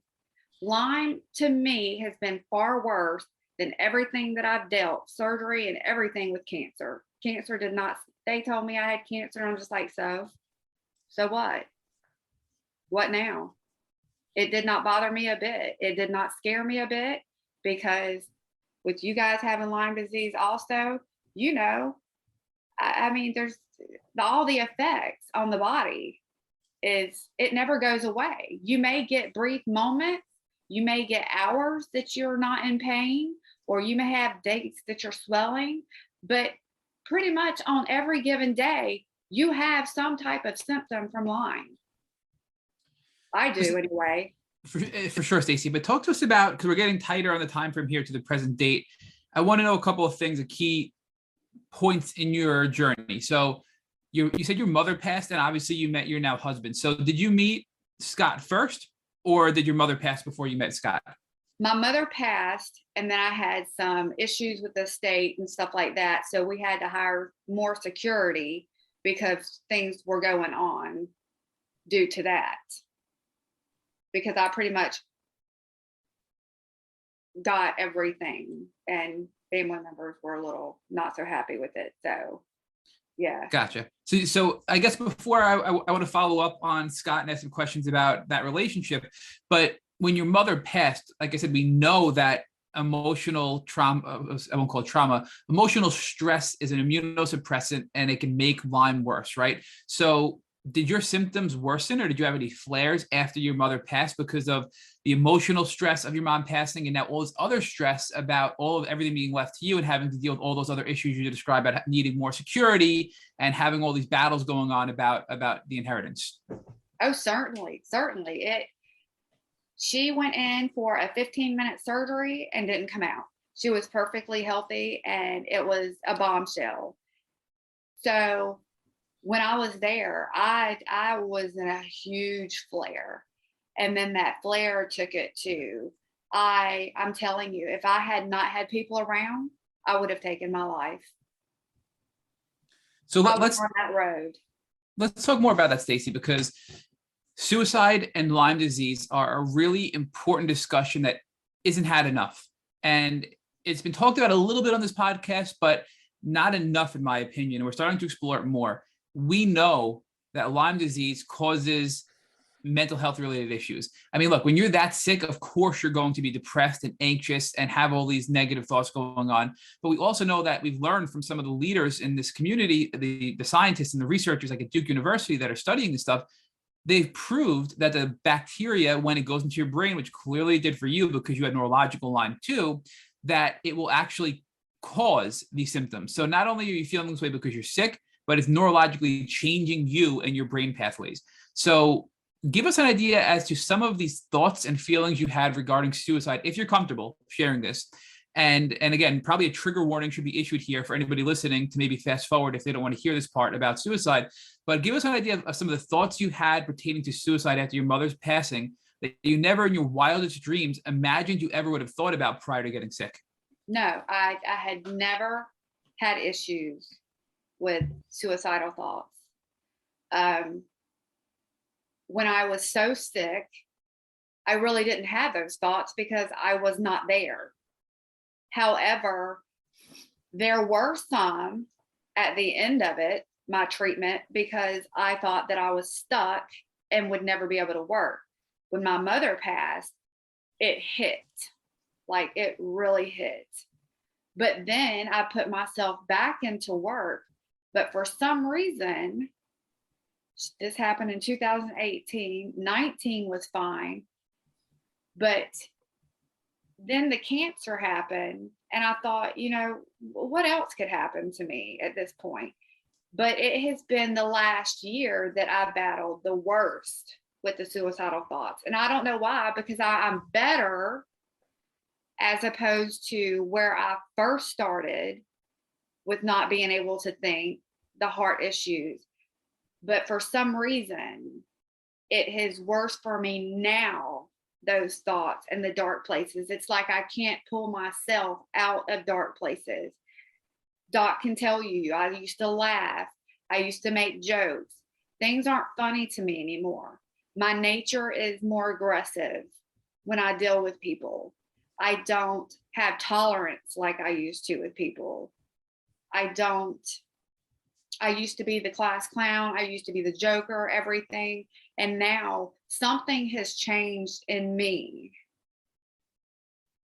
from the start of the Lyme, and it just has gotten darker and darker. And that is why I've switched to darker roles in movies, because I don't have to go anywhere. It's there. So Stacy, I do want to just touch on this a little bit. Is there anything that helps you with these dark thoughts, with these suicidal thoughts, right? Because it's very common in the Lyme community. And again, I just love how open and honest and vulnerable you're being. This is extremely more common than people listening probably think. And people reach out to us offline all the time and share this with us, but they just don't want to admit it publicly. So thank you for that. Has anything helped you so far in your experiences with dealing with the suicidal ideations and also these dark places and the emotional complications that come along with Lyme disease? Running from them. But there's only a point. Like I have hit my point the last 6 months that if I don't do something, I don't know, because I'm at that point that it's more and more and more. And I know that I can work now, which I don't understand why it's going on, because I know I can work, but I'm seeing that I can't work like I used to. And that plays a huge role in this. And it also, I've just started accepting that the Lyme is not going away. I had this whatever in my head that worked for me for a couple of years, saying, you know what, it's just going to be another year. It'll get better. Life will return back to the way it was before this happened. And I kept telling myself that. And the positive things is just, I literally have to stop what I'm thinking and think, you know what? There's another second to this. There's another minute to this. People's lives are so much worse than mine. I should be happy that I'm alive. I should be happy that I have everything that I have. I should be happy with where I am today. But it creeps and it doesn't go away. Stacy, we call that reframing. And I think that's really powerful. I mean, Rich really helped me with this early on, probably about close to 2 years ago, when we have gone through all this horrible experience with Lyme disease and many other things like you have, our minds tend to lean towards the negative. And I had to find, in my experience, I had to make a conscious effort to reframe my negative thoughts and look at them from a positive perspective and kind of flip them on their head. And doing that and putting effort into doing that has made my quality of life much better. And it sounds like that's what you're beginning to do, is have to recognize these intrusive thoughts, try to reframe them, and realize how, and I don't mean to make this sound weird, but how blessed we are, because many people, Stacy, are still bedbound from Lyme disease. Many people are wheelchair bound. Many people never regain their cognitive abilities. You regained your cognitive abilities. You regained a big chunk of your health. So I think we have to always reframe and refocus on how much progress we've made, but also remember to never give up, because we can continue to improve our health as well. So where you are today, Stacy, is not where you're going to be next year. And I believe, and it sounds like you don't yet, but I think you will at some point, that you will continue to get better and better and better, and you will continue to heal more and more and more. Absolutely. And that mindset you just described and everything you're doing is proof to Rich and I that you're going to continue to get better. And we've done this, again, 251 people before you. We see that, and I hope you reflect on this after this podcast and realize, don't give up. Keep trying new things. You're going to continue to get better. And you are very, very blessed. And you're very fortunate to have Dr. Lawson. And there's a whole community of people out here that are willing to help you and contribute and give you feedback based on what has helped us personally. Because sometimes it's never, well, not sometimes, it is never a one size fits all solution to treat late stage chronic Lyme disease. So please don't lose sight of that. I try not to, but I noticed, I really had to sit down, and I have pushed everybody pretty much out of my life except for very few people. And I had several people that I used to talk to. I noticed that I stopped taking phone calls. I just put myself into work. I would forget messages, and I kind of felt like I wanted to just back away from the world. I hate taking pictures now. Doing a podcast like this, looking like this, was hard for me. Well, I just want to say, Stacy, because people can't see you. You look very well. So you look, and I know that's a really, I feel, I don't feel comfortable saying that, but you look healthy and you look well. And I know with Lyme, you can look healthy and feel horrible, but you look really good. And again, we've been talking since 9 o'clock this morning. So we're going on over almost 2.5 hours, and you're still very well much with it, right? You're presenting yourself. This is an emotional podcast, and you're doing really well. So I want you to be maybe a little kinder on yourself and realize how far you've come, right? Because I think you look better than you think you look, and you're doing better, a lot better than you think you're doing, I think. So just keep that in mind too. Well, you understand, it's taken a toll. Like, it took a toll that I have tried to stop and stop and stop. And it's reached that point to where I know that it's a problem.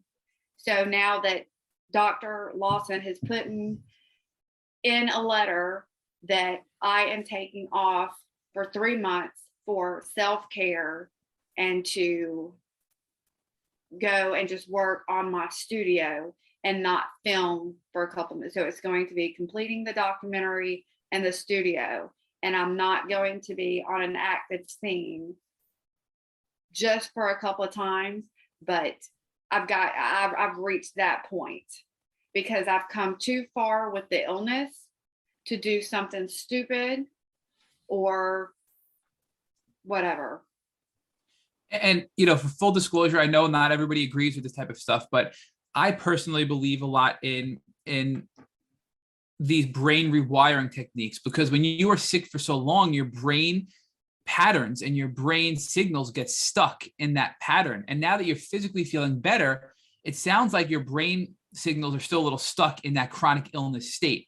And there are a lot of tools out there that we can talk about more offline if you'd like, but a lot of members of the community have used tools like DNRS and the Gupta protocol and VitalSide. And what these tools are, Stacy, they're tools to help you retrain your brain to get out of that dark place you described, to get out of that place of thinking, I'm going to have to live like this, and to reframe your thoughts to have a positive outlook on life.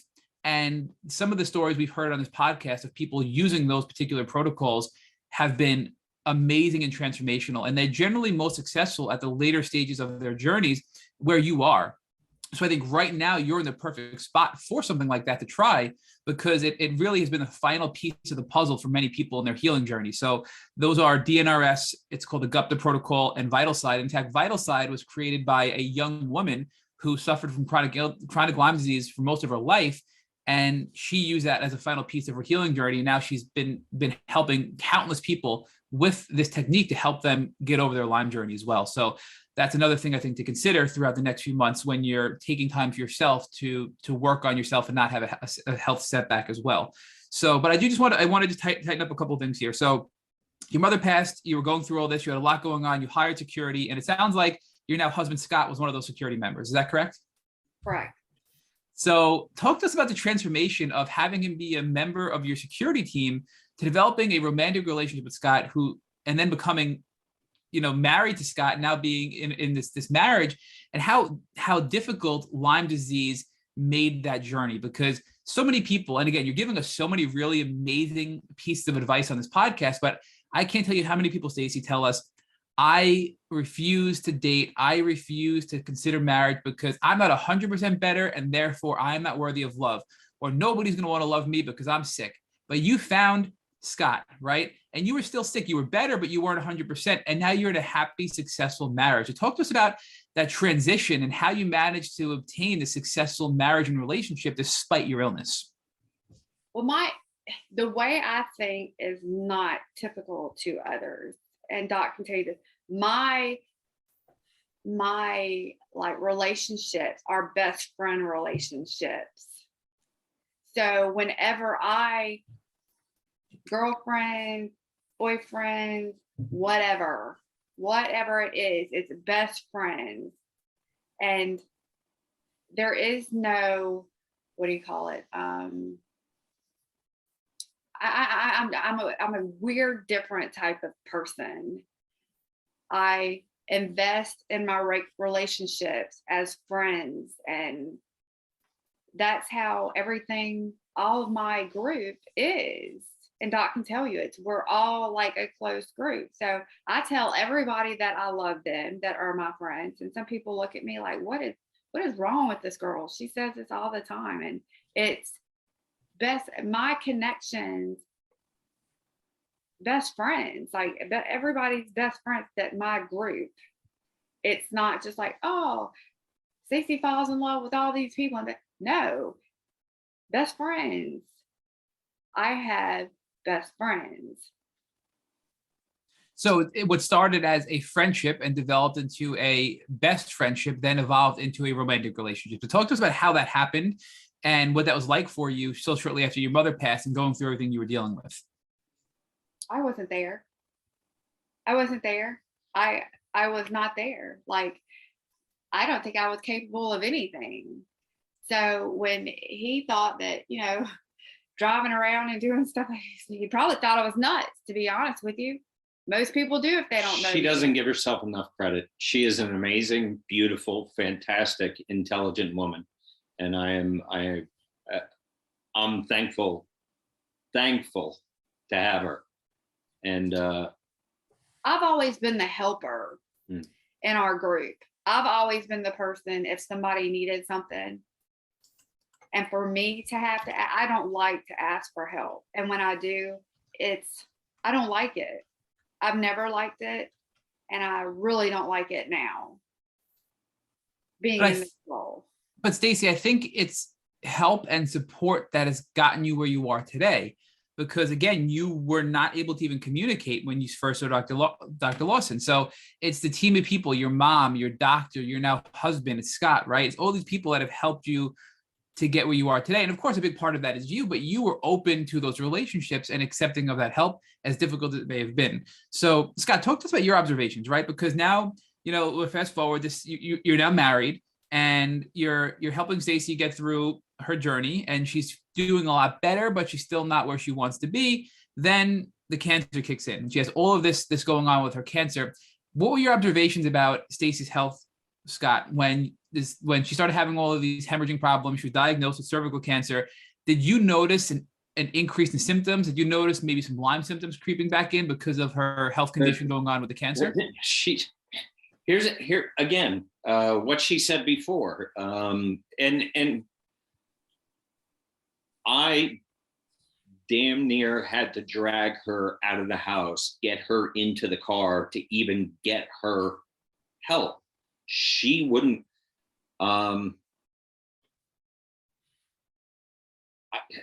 It was like Doc said, I've seen blood before, but coming from my wife, that amount,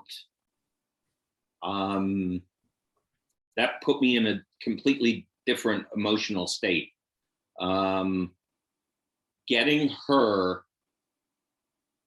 help, thank God, she is, I love her. She is stubborn. She is that A-type personality. And if we hadn't made it there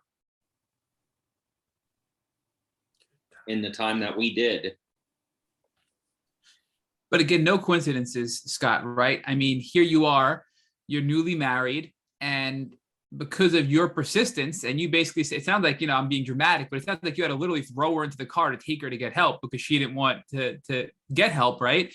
That's what saved her life during this bout with cervical cancer. So talk to us, Scott, about the recovery. So now all this goes on. It sounds like there's multiple surgeries and procedures, and now you're post-op and you're post-cancer. What was your observation of your wife's health in the recovery from that considering she was still dealing with Lyme disease and also recovery from cancer? A little depressive. It was depressive. There were additional issues that were going on with it that we couldn't figure out as far as what was going on. The initial doctor that saw her, it was scary in that room. We'll just leave it at that and leave the rest for the documentary. But it was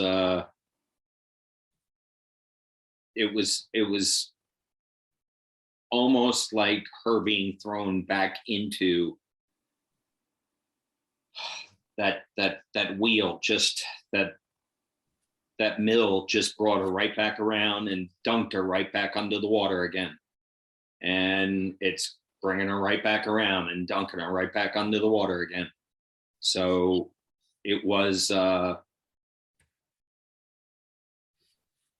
So Scott, I'm not going to push you for more details, but I just want to make an observation that, again, this is a second go of severe illness, potentially life-threatening, almost life-threatening illness, but yet Stacy overcame it, right? So I know in the documentary, you're going to get into all the details of that, and it's going to be really emotional, and we can't wait to watch the documentary. I mean, I'm just so excited to watch this when it comes out. And this podcast, I think, is going to inspire so many people to want to watch and share your documentary. But what was it like to watch her recover from that, right? She was underwater again, and here she is today. I keep pointing out, now we're going on, almost 3 hours on this podcast, and she's doing really, really well, right? So of course, we're never where we want to be. We always look forward to the future, but looking back, you've come a freaking long way, Stacy, right? So what is that like for the two of you, looking back at all you've been through and realizing the gains that you've made collectively as a team? And, again, you're stronger together, right? If it weren't for you, Scott, I mean, it sounds like you wouldn't have made it, Stacy, through your last bout with cervical cancer. So reflect on that a little bit for us. And Stacy, if you can start with that, please. it's not just me. It's something that needs to be said here is not, it's not just me. She is an incredibly strong woman. While she's fighting this, she's helping me going through this, because we haven't talked about this, but I suffer from severe PTSD. So now throw us into a house together. And it is, we are helping each other, fighting for each other every day. But look, as an outsider, you are better together. You have helped Stacy, Stacy's helped you. And I want to argue the fact that because Stacy is helping you, Scott, that has helped her expedite her healing, because when we help people, we get endorphins, we get feel-good chemicals in our body. So as Stacy's helping you with your PTSD, she's getting these chemicals, which are anti-inflammatory, and they're healing chemicals, and she's now working towards her own health. And as you're helping Stacy, Scott, you're helping Stacy, and you're getting these feel-good chemicals, and it's helping you a little bit with your health. So I think together, there's so many benefits of you helping each other, and it's probably just grown your love and your care for each other significantly. And there's this mutual win-win symbiotic relationship that the two of you have that's been transformational and so powerful that you're describing. So, I mean, look, listening to this is just beautiful, hearing your story and how close you are throughout all this and how you're with each other and supporting each other through the thick and thin of it. I mean, it's just beautiful. So, what are your thoughts on that?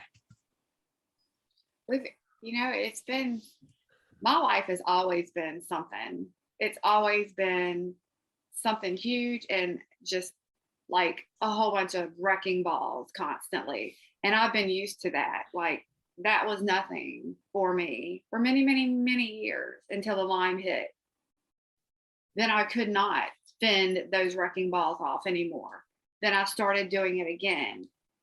And that's where the best friend thing comes in, because he has the PTSD and some of my other friends have issues that I help with. So it takes care of however, I think with that, helping everybody else around me, I put myself in the back. where I was not taking care of myself. And now that nothing, if there's no habit going on, right, Dr. Lawson, if there's no Correct. habit that I can fix in my life, which I'm down here with family, extended family helping with another emergency, that's what keeps me going, is helping everybody else in their emergencies and their horrible situations. But I've come to the point to where I have to fix myself. I have to start taking care of because it's too much on me. I'm at that crash and burn point. But Stacy, I know you're going to get through this, and you're going to work on yourself and get through it, right? So listening to this, I know for you it must be hard because you're seeing this another battle in front of you, but we can tell based on everything you've done in your life and what we've learned in this interview that you're going to get through this and be stronger because of it, right? And that's the beauty that we're seeing in this as third-party observers. Again, please reflect on that. And my final question before Rich picks up to conclude the podcast here is, though, and we're going to talk a lot about the documentary with Rich as a follow-up here, but is what inspired you, Stacy, right? I mean, because clearly this is a very emotional topic. And I think all of us have cried at least once already on this podcast, because people can't see that this is an audio-only podcast. So what motivated you to rehash all of these emotions, to do a documentary, to put out there for the community when you knew this was going to be difficult in an emotional process? Because, and I'm going to be very honest about this, I have some celebrity friends that have come out with some things that have been bashed by the non-community and by the community. That's why it's kind of taken me a little longer to get this out, because I have to be in a good place, because I know I'm going to have a lot of people coming at me in negative ways. So right now, these 3 months that I have to take off to get my mind right, if I don't do this, it's going to push me over. They could potentially push me over that edge. So I know that everybody needs to, did somebody go somewhere? Okay. I don't know what was the question again? The question was, what inspired you to revisit all of the pain that you had to revisit in order to be able to build this documentary and try to help the community through learning from your suffering? And another huge part of it is, I think so many of us, including myself, just want it to go away. And it's not going to go away, no matter how hard we try to put it in this compartment, that compartment, shove it in the closet, wherever. And I have had so many people look at me and just, you're doing so much better. No, I'm not doing as best as you think that I am. I'm still sick. I still have these issues. I still have Lyme disease. I still have people that don't believe, that do believe. You know, I've got so many people out there that, you know, they really need this to not give up. But don't for a second think that I don't know that I'm going to be attacked when all these things come out. I'm not looking forward to it at any means. I'm not looking forward to it. And I wish that we had so much more support. And I'm hoping, and I keep reflecting back to, you know what, if it just helps a couple of people, it's helped a couple of people. But I know I'm going to get a lot of backlash from this. It's not fair, but I know it's coming.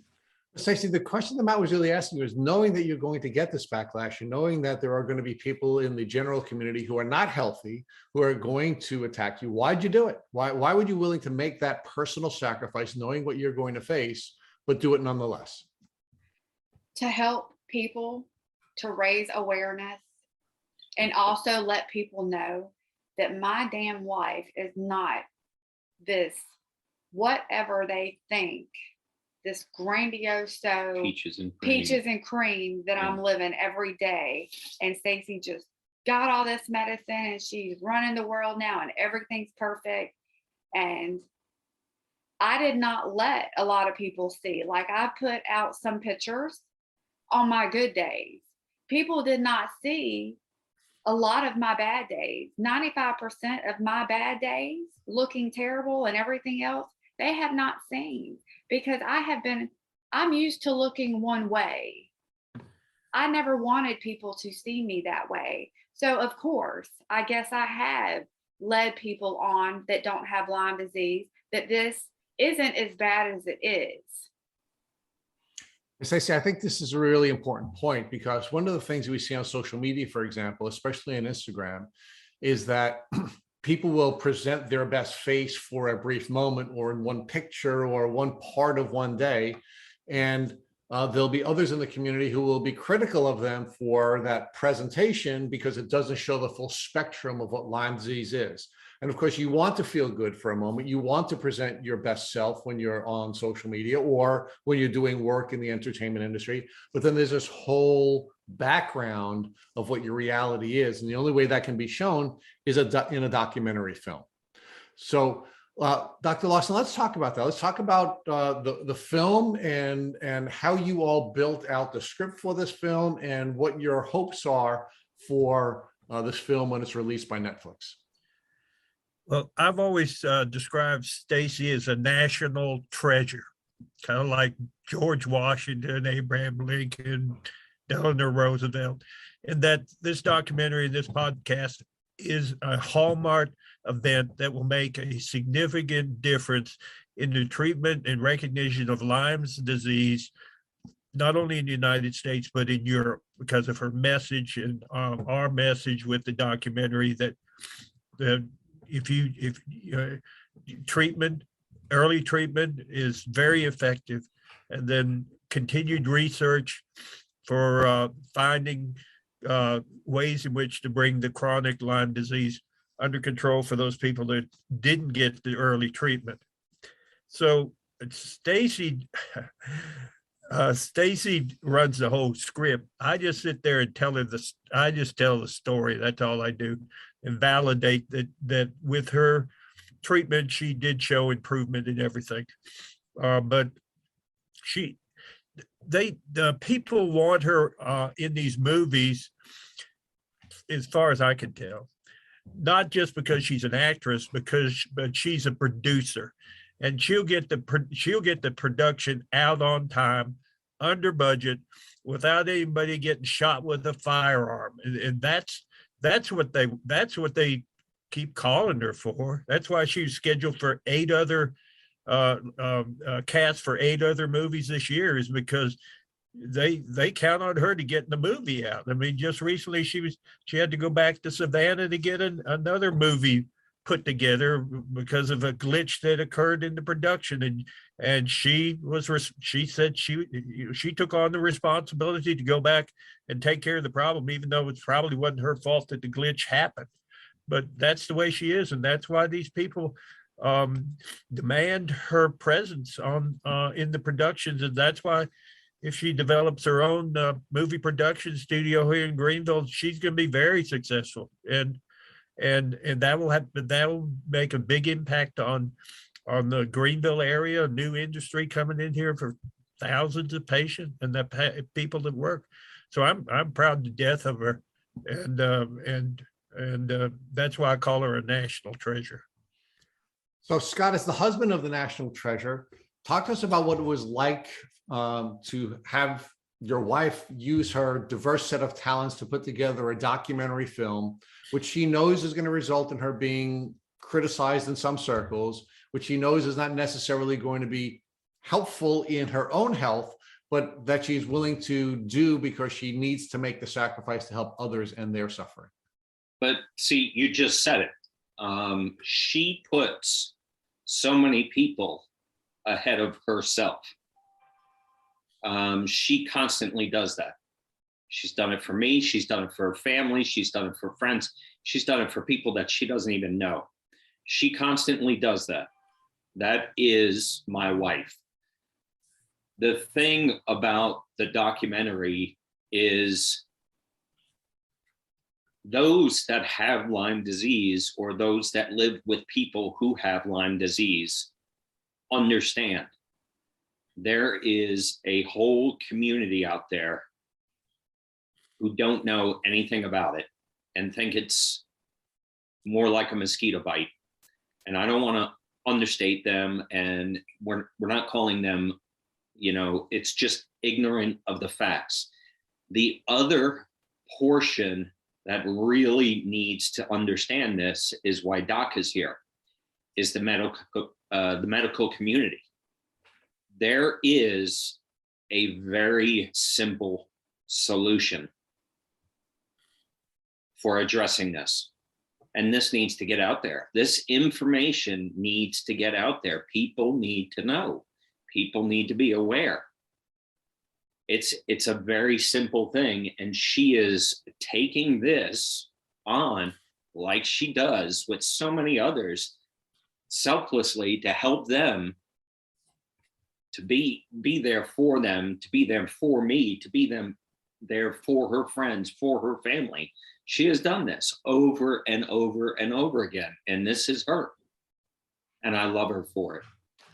So Stacy, we all love you for it because you're a superhero. And we here at Tick Boot Camp define superheroes as people who use their gifts and talents to help other people without the expectation that they'll get anything in return. And they do that consistently. And you've heard from Dr. Lawson, and you've heard from your husband that you are the manifestation of a superhero.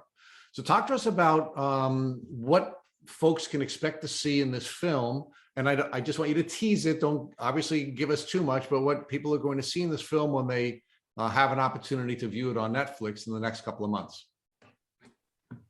They are going to be able to see what it is really like, that this facade that I've put out to the world, it's not any fashion of the way my life is. So when people see, oh, well, that's great, that's cool, she's like, Lyme disease is just a tick bite and she's going to go on and she's done. No, they're about to see, like, there are so many more darker things that I have not talked about on this that people are probably going to be, I would have never guessed. I would have never guessed. I would have never guessed she's done that. I would have never guessed that she thought that way. I would have never guessed. They're going to be floored because they see this person that helps everybody else. And there are some things that I have done that I have self-sabotaged myself a lot that people don't know. And they're probably going to hit the floor.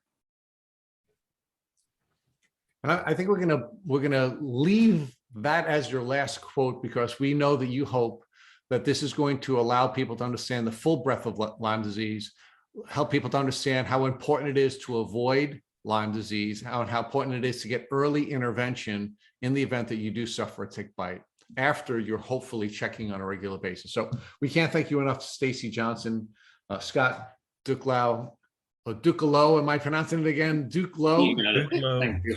And Dr. Jeffrey Lawson for spending so much time with us and our community at Tick Boot Camp. Thank you. Thank you. Thank you. Thank you for listening to our Tick Boot Camp interview with our guests, Stacy Johnson, Scott Dukelow, and Dr. Jeffrey Lawson. To our listeners, we have a call to action. First, if you'd like to learn more about Stacy, Scott, and Dr. Lawson, please check out Stacy on Instagram at actor_Stacy_Johnson. Second, if you've enjoyed this episode of our Tick Boot Camp podcast, please share it with your friends on social media. Third, Tick Boot Camp has created a tick bite blueprint that has been inspired by the information that has been shared with us by past podcast guests. We urge you to visit our website at tickbootcamp.com to view the blueprint. Please note, we appreciate any input or improvements you'd like to share with us. Fourth, don't forget to subscribe to this podcast on Apple Podcasts, Google Podcasts, or Spotify to get your automatic episode updates of our Tick Bootcamp podcast. And finally, we thank you, our community, for your comments on our past podcast episodes.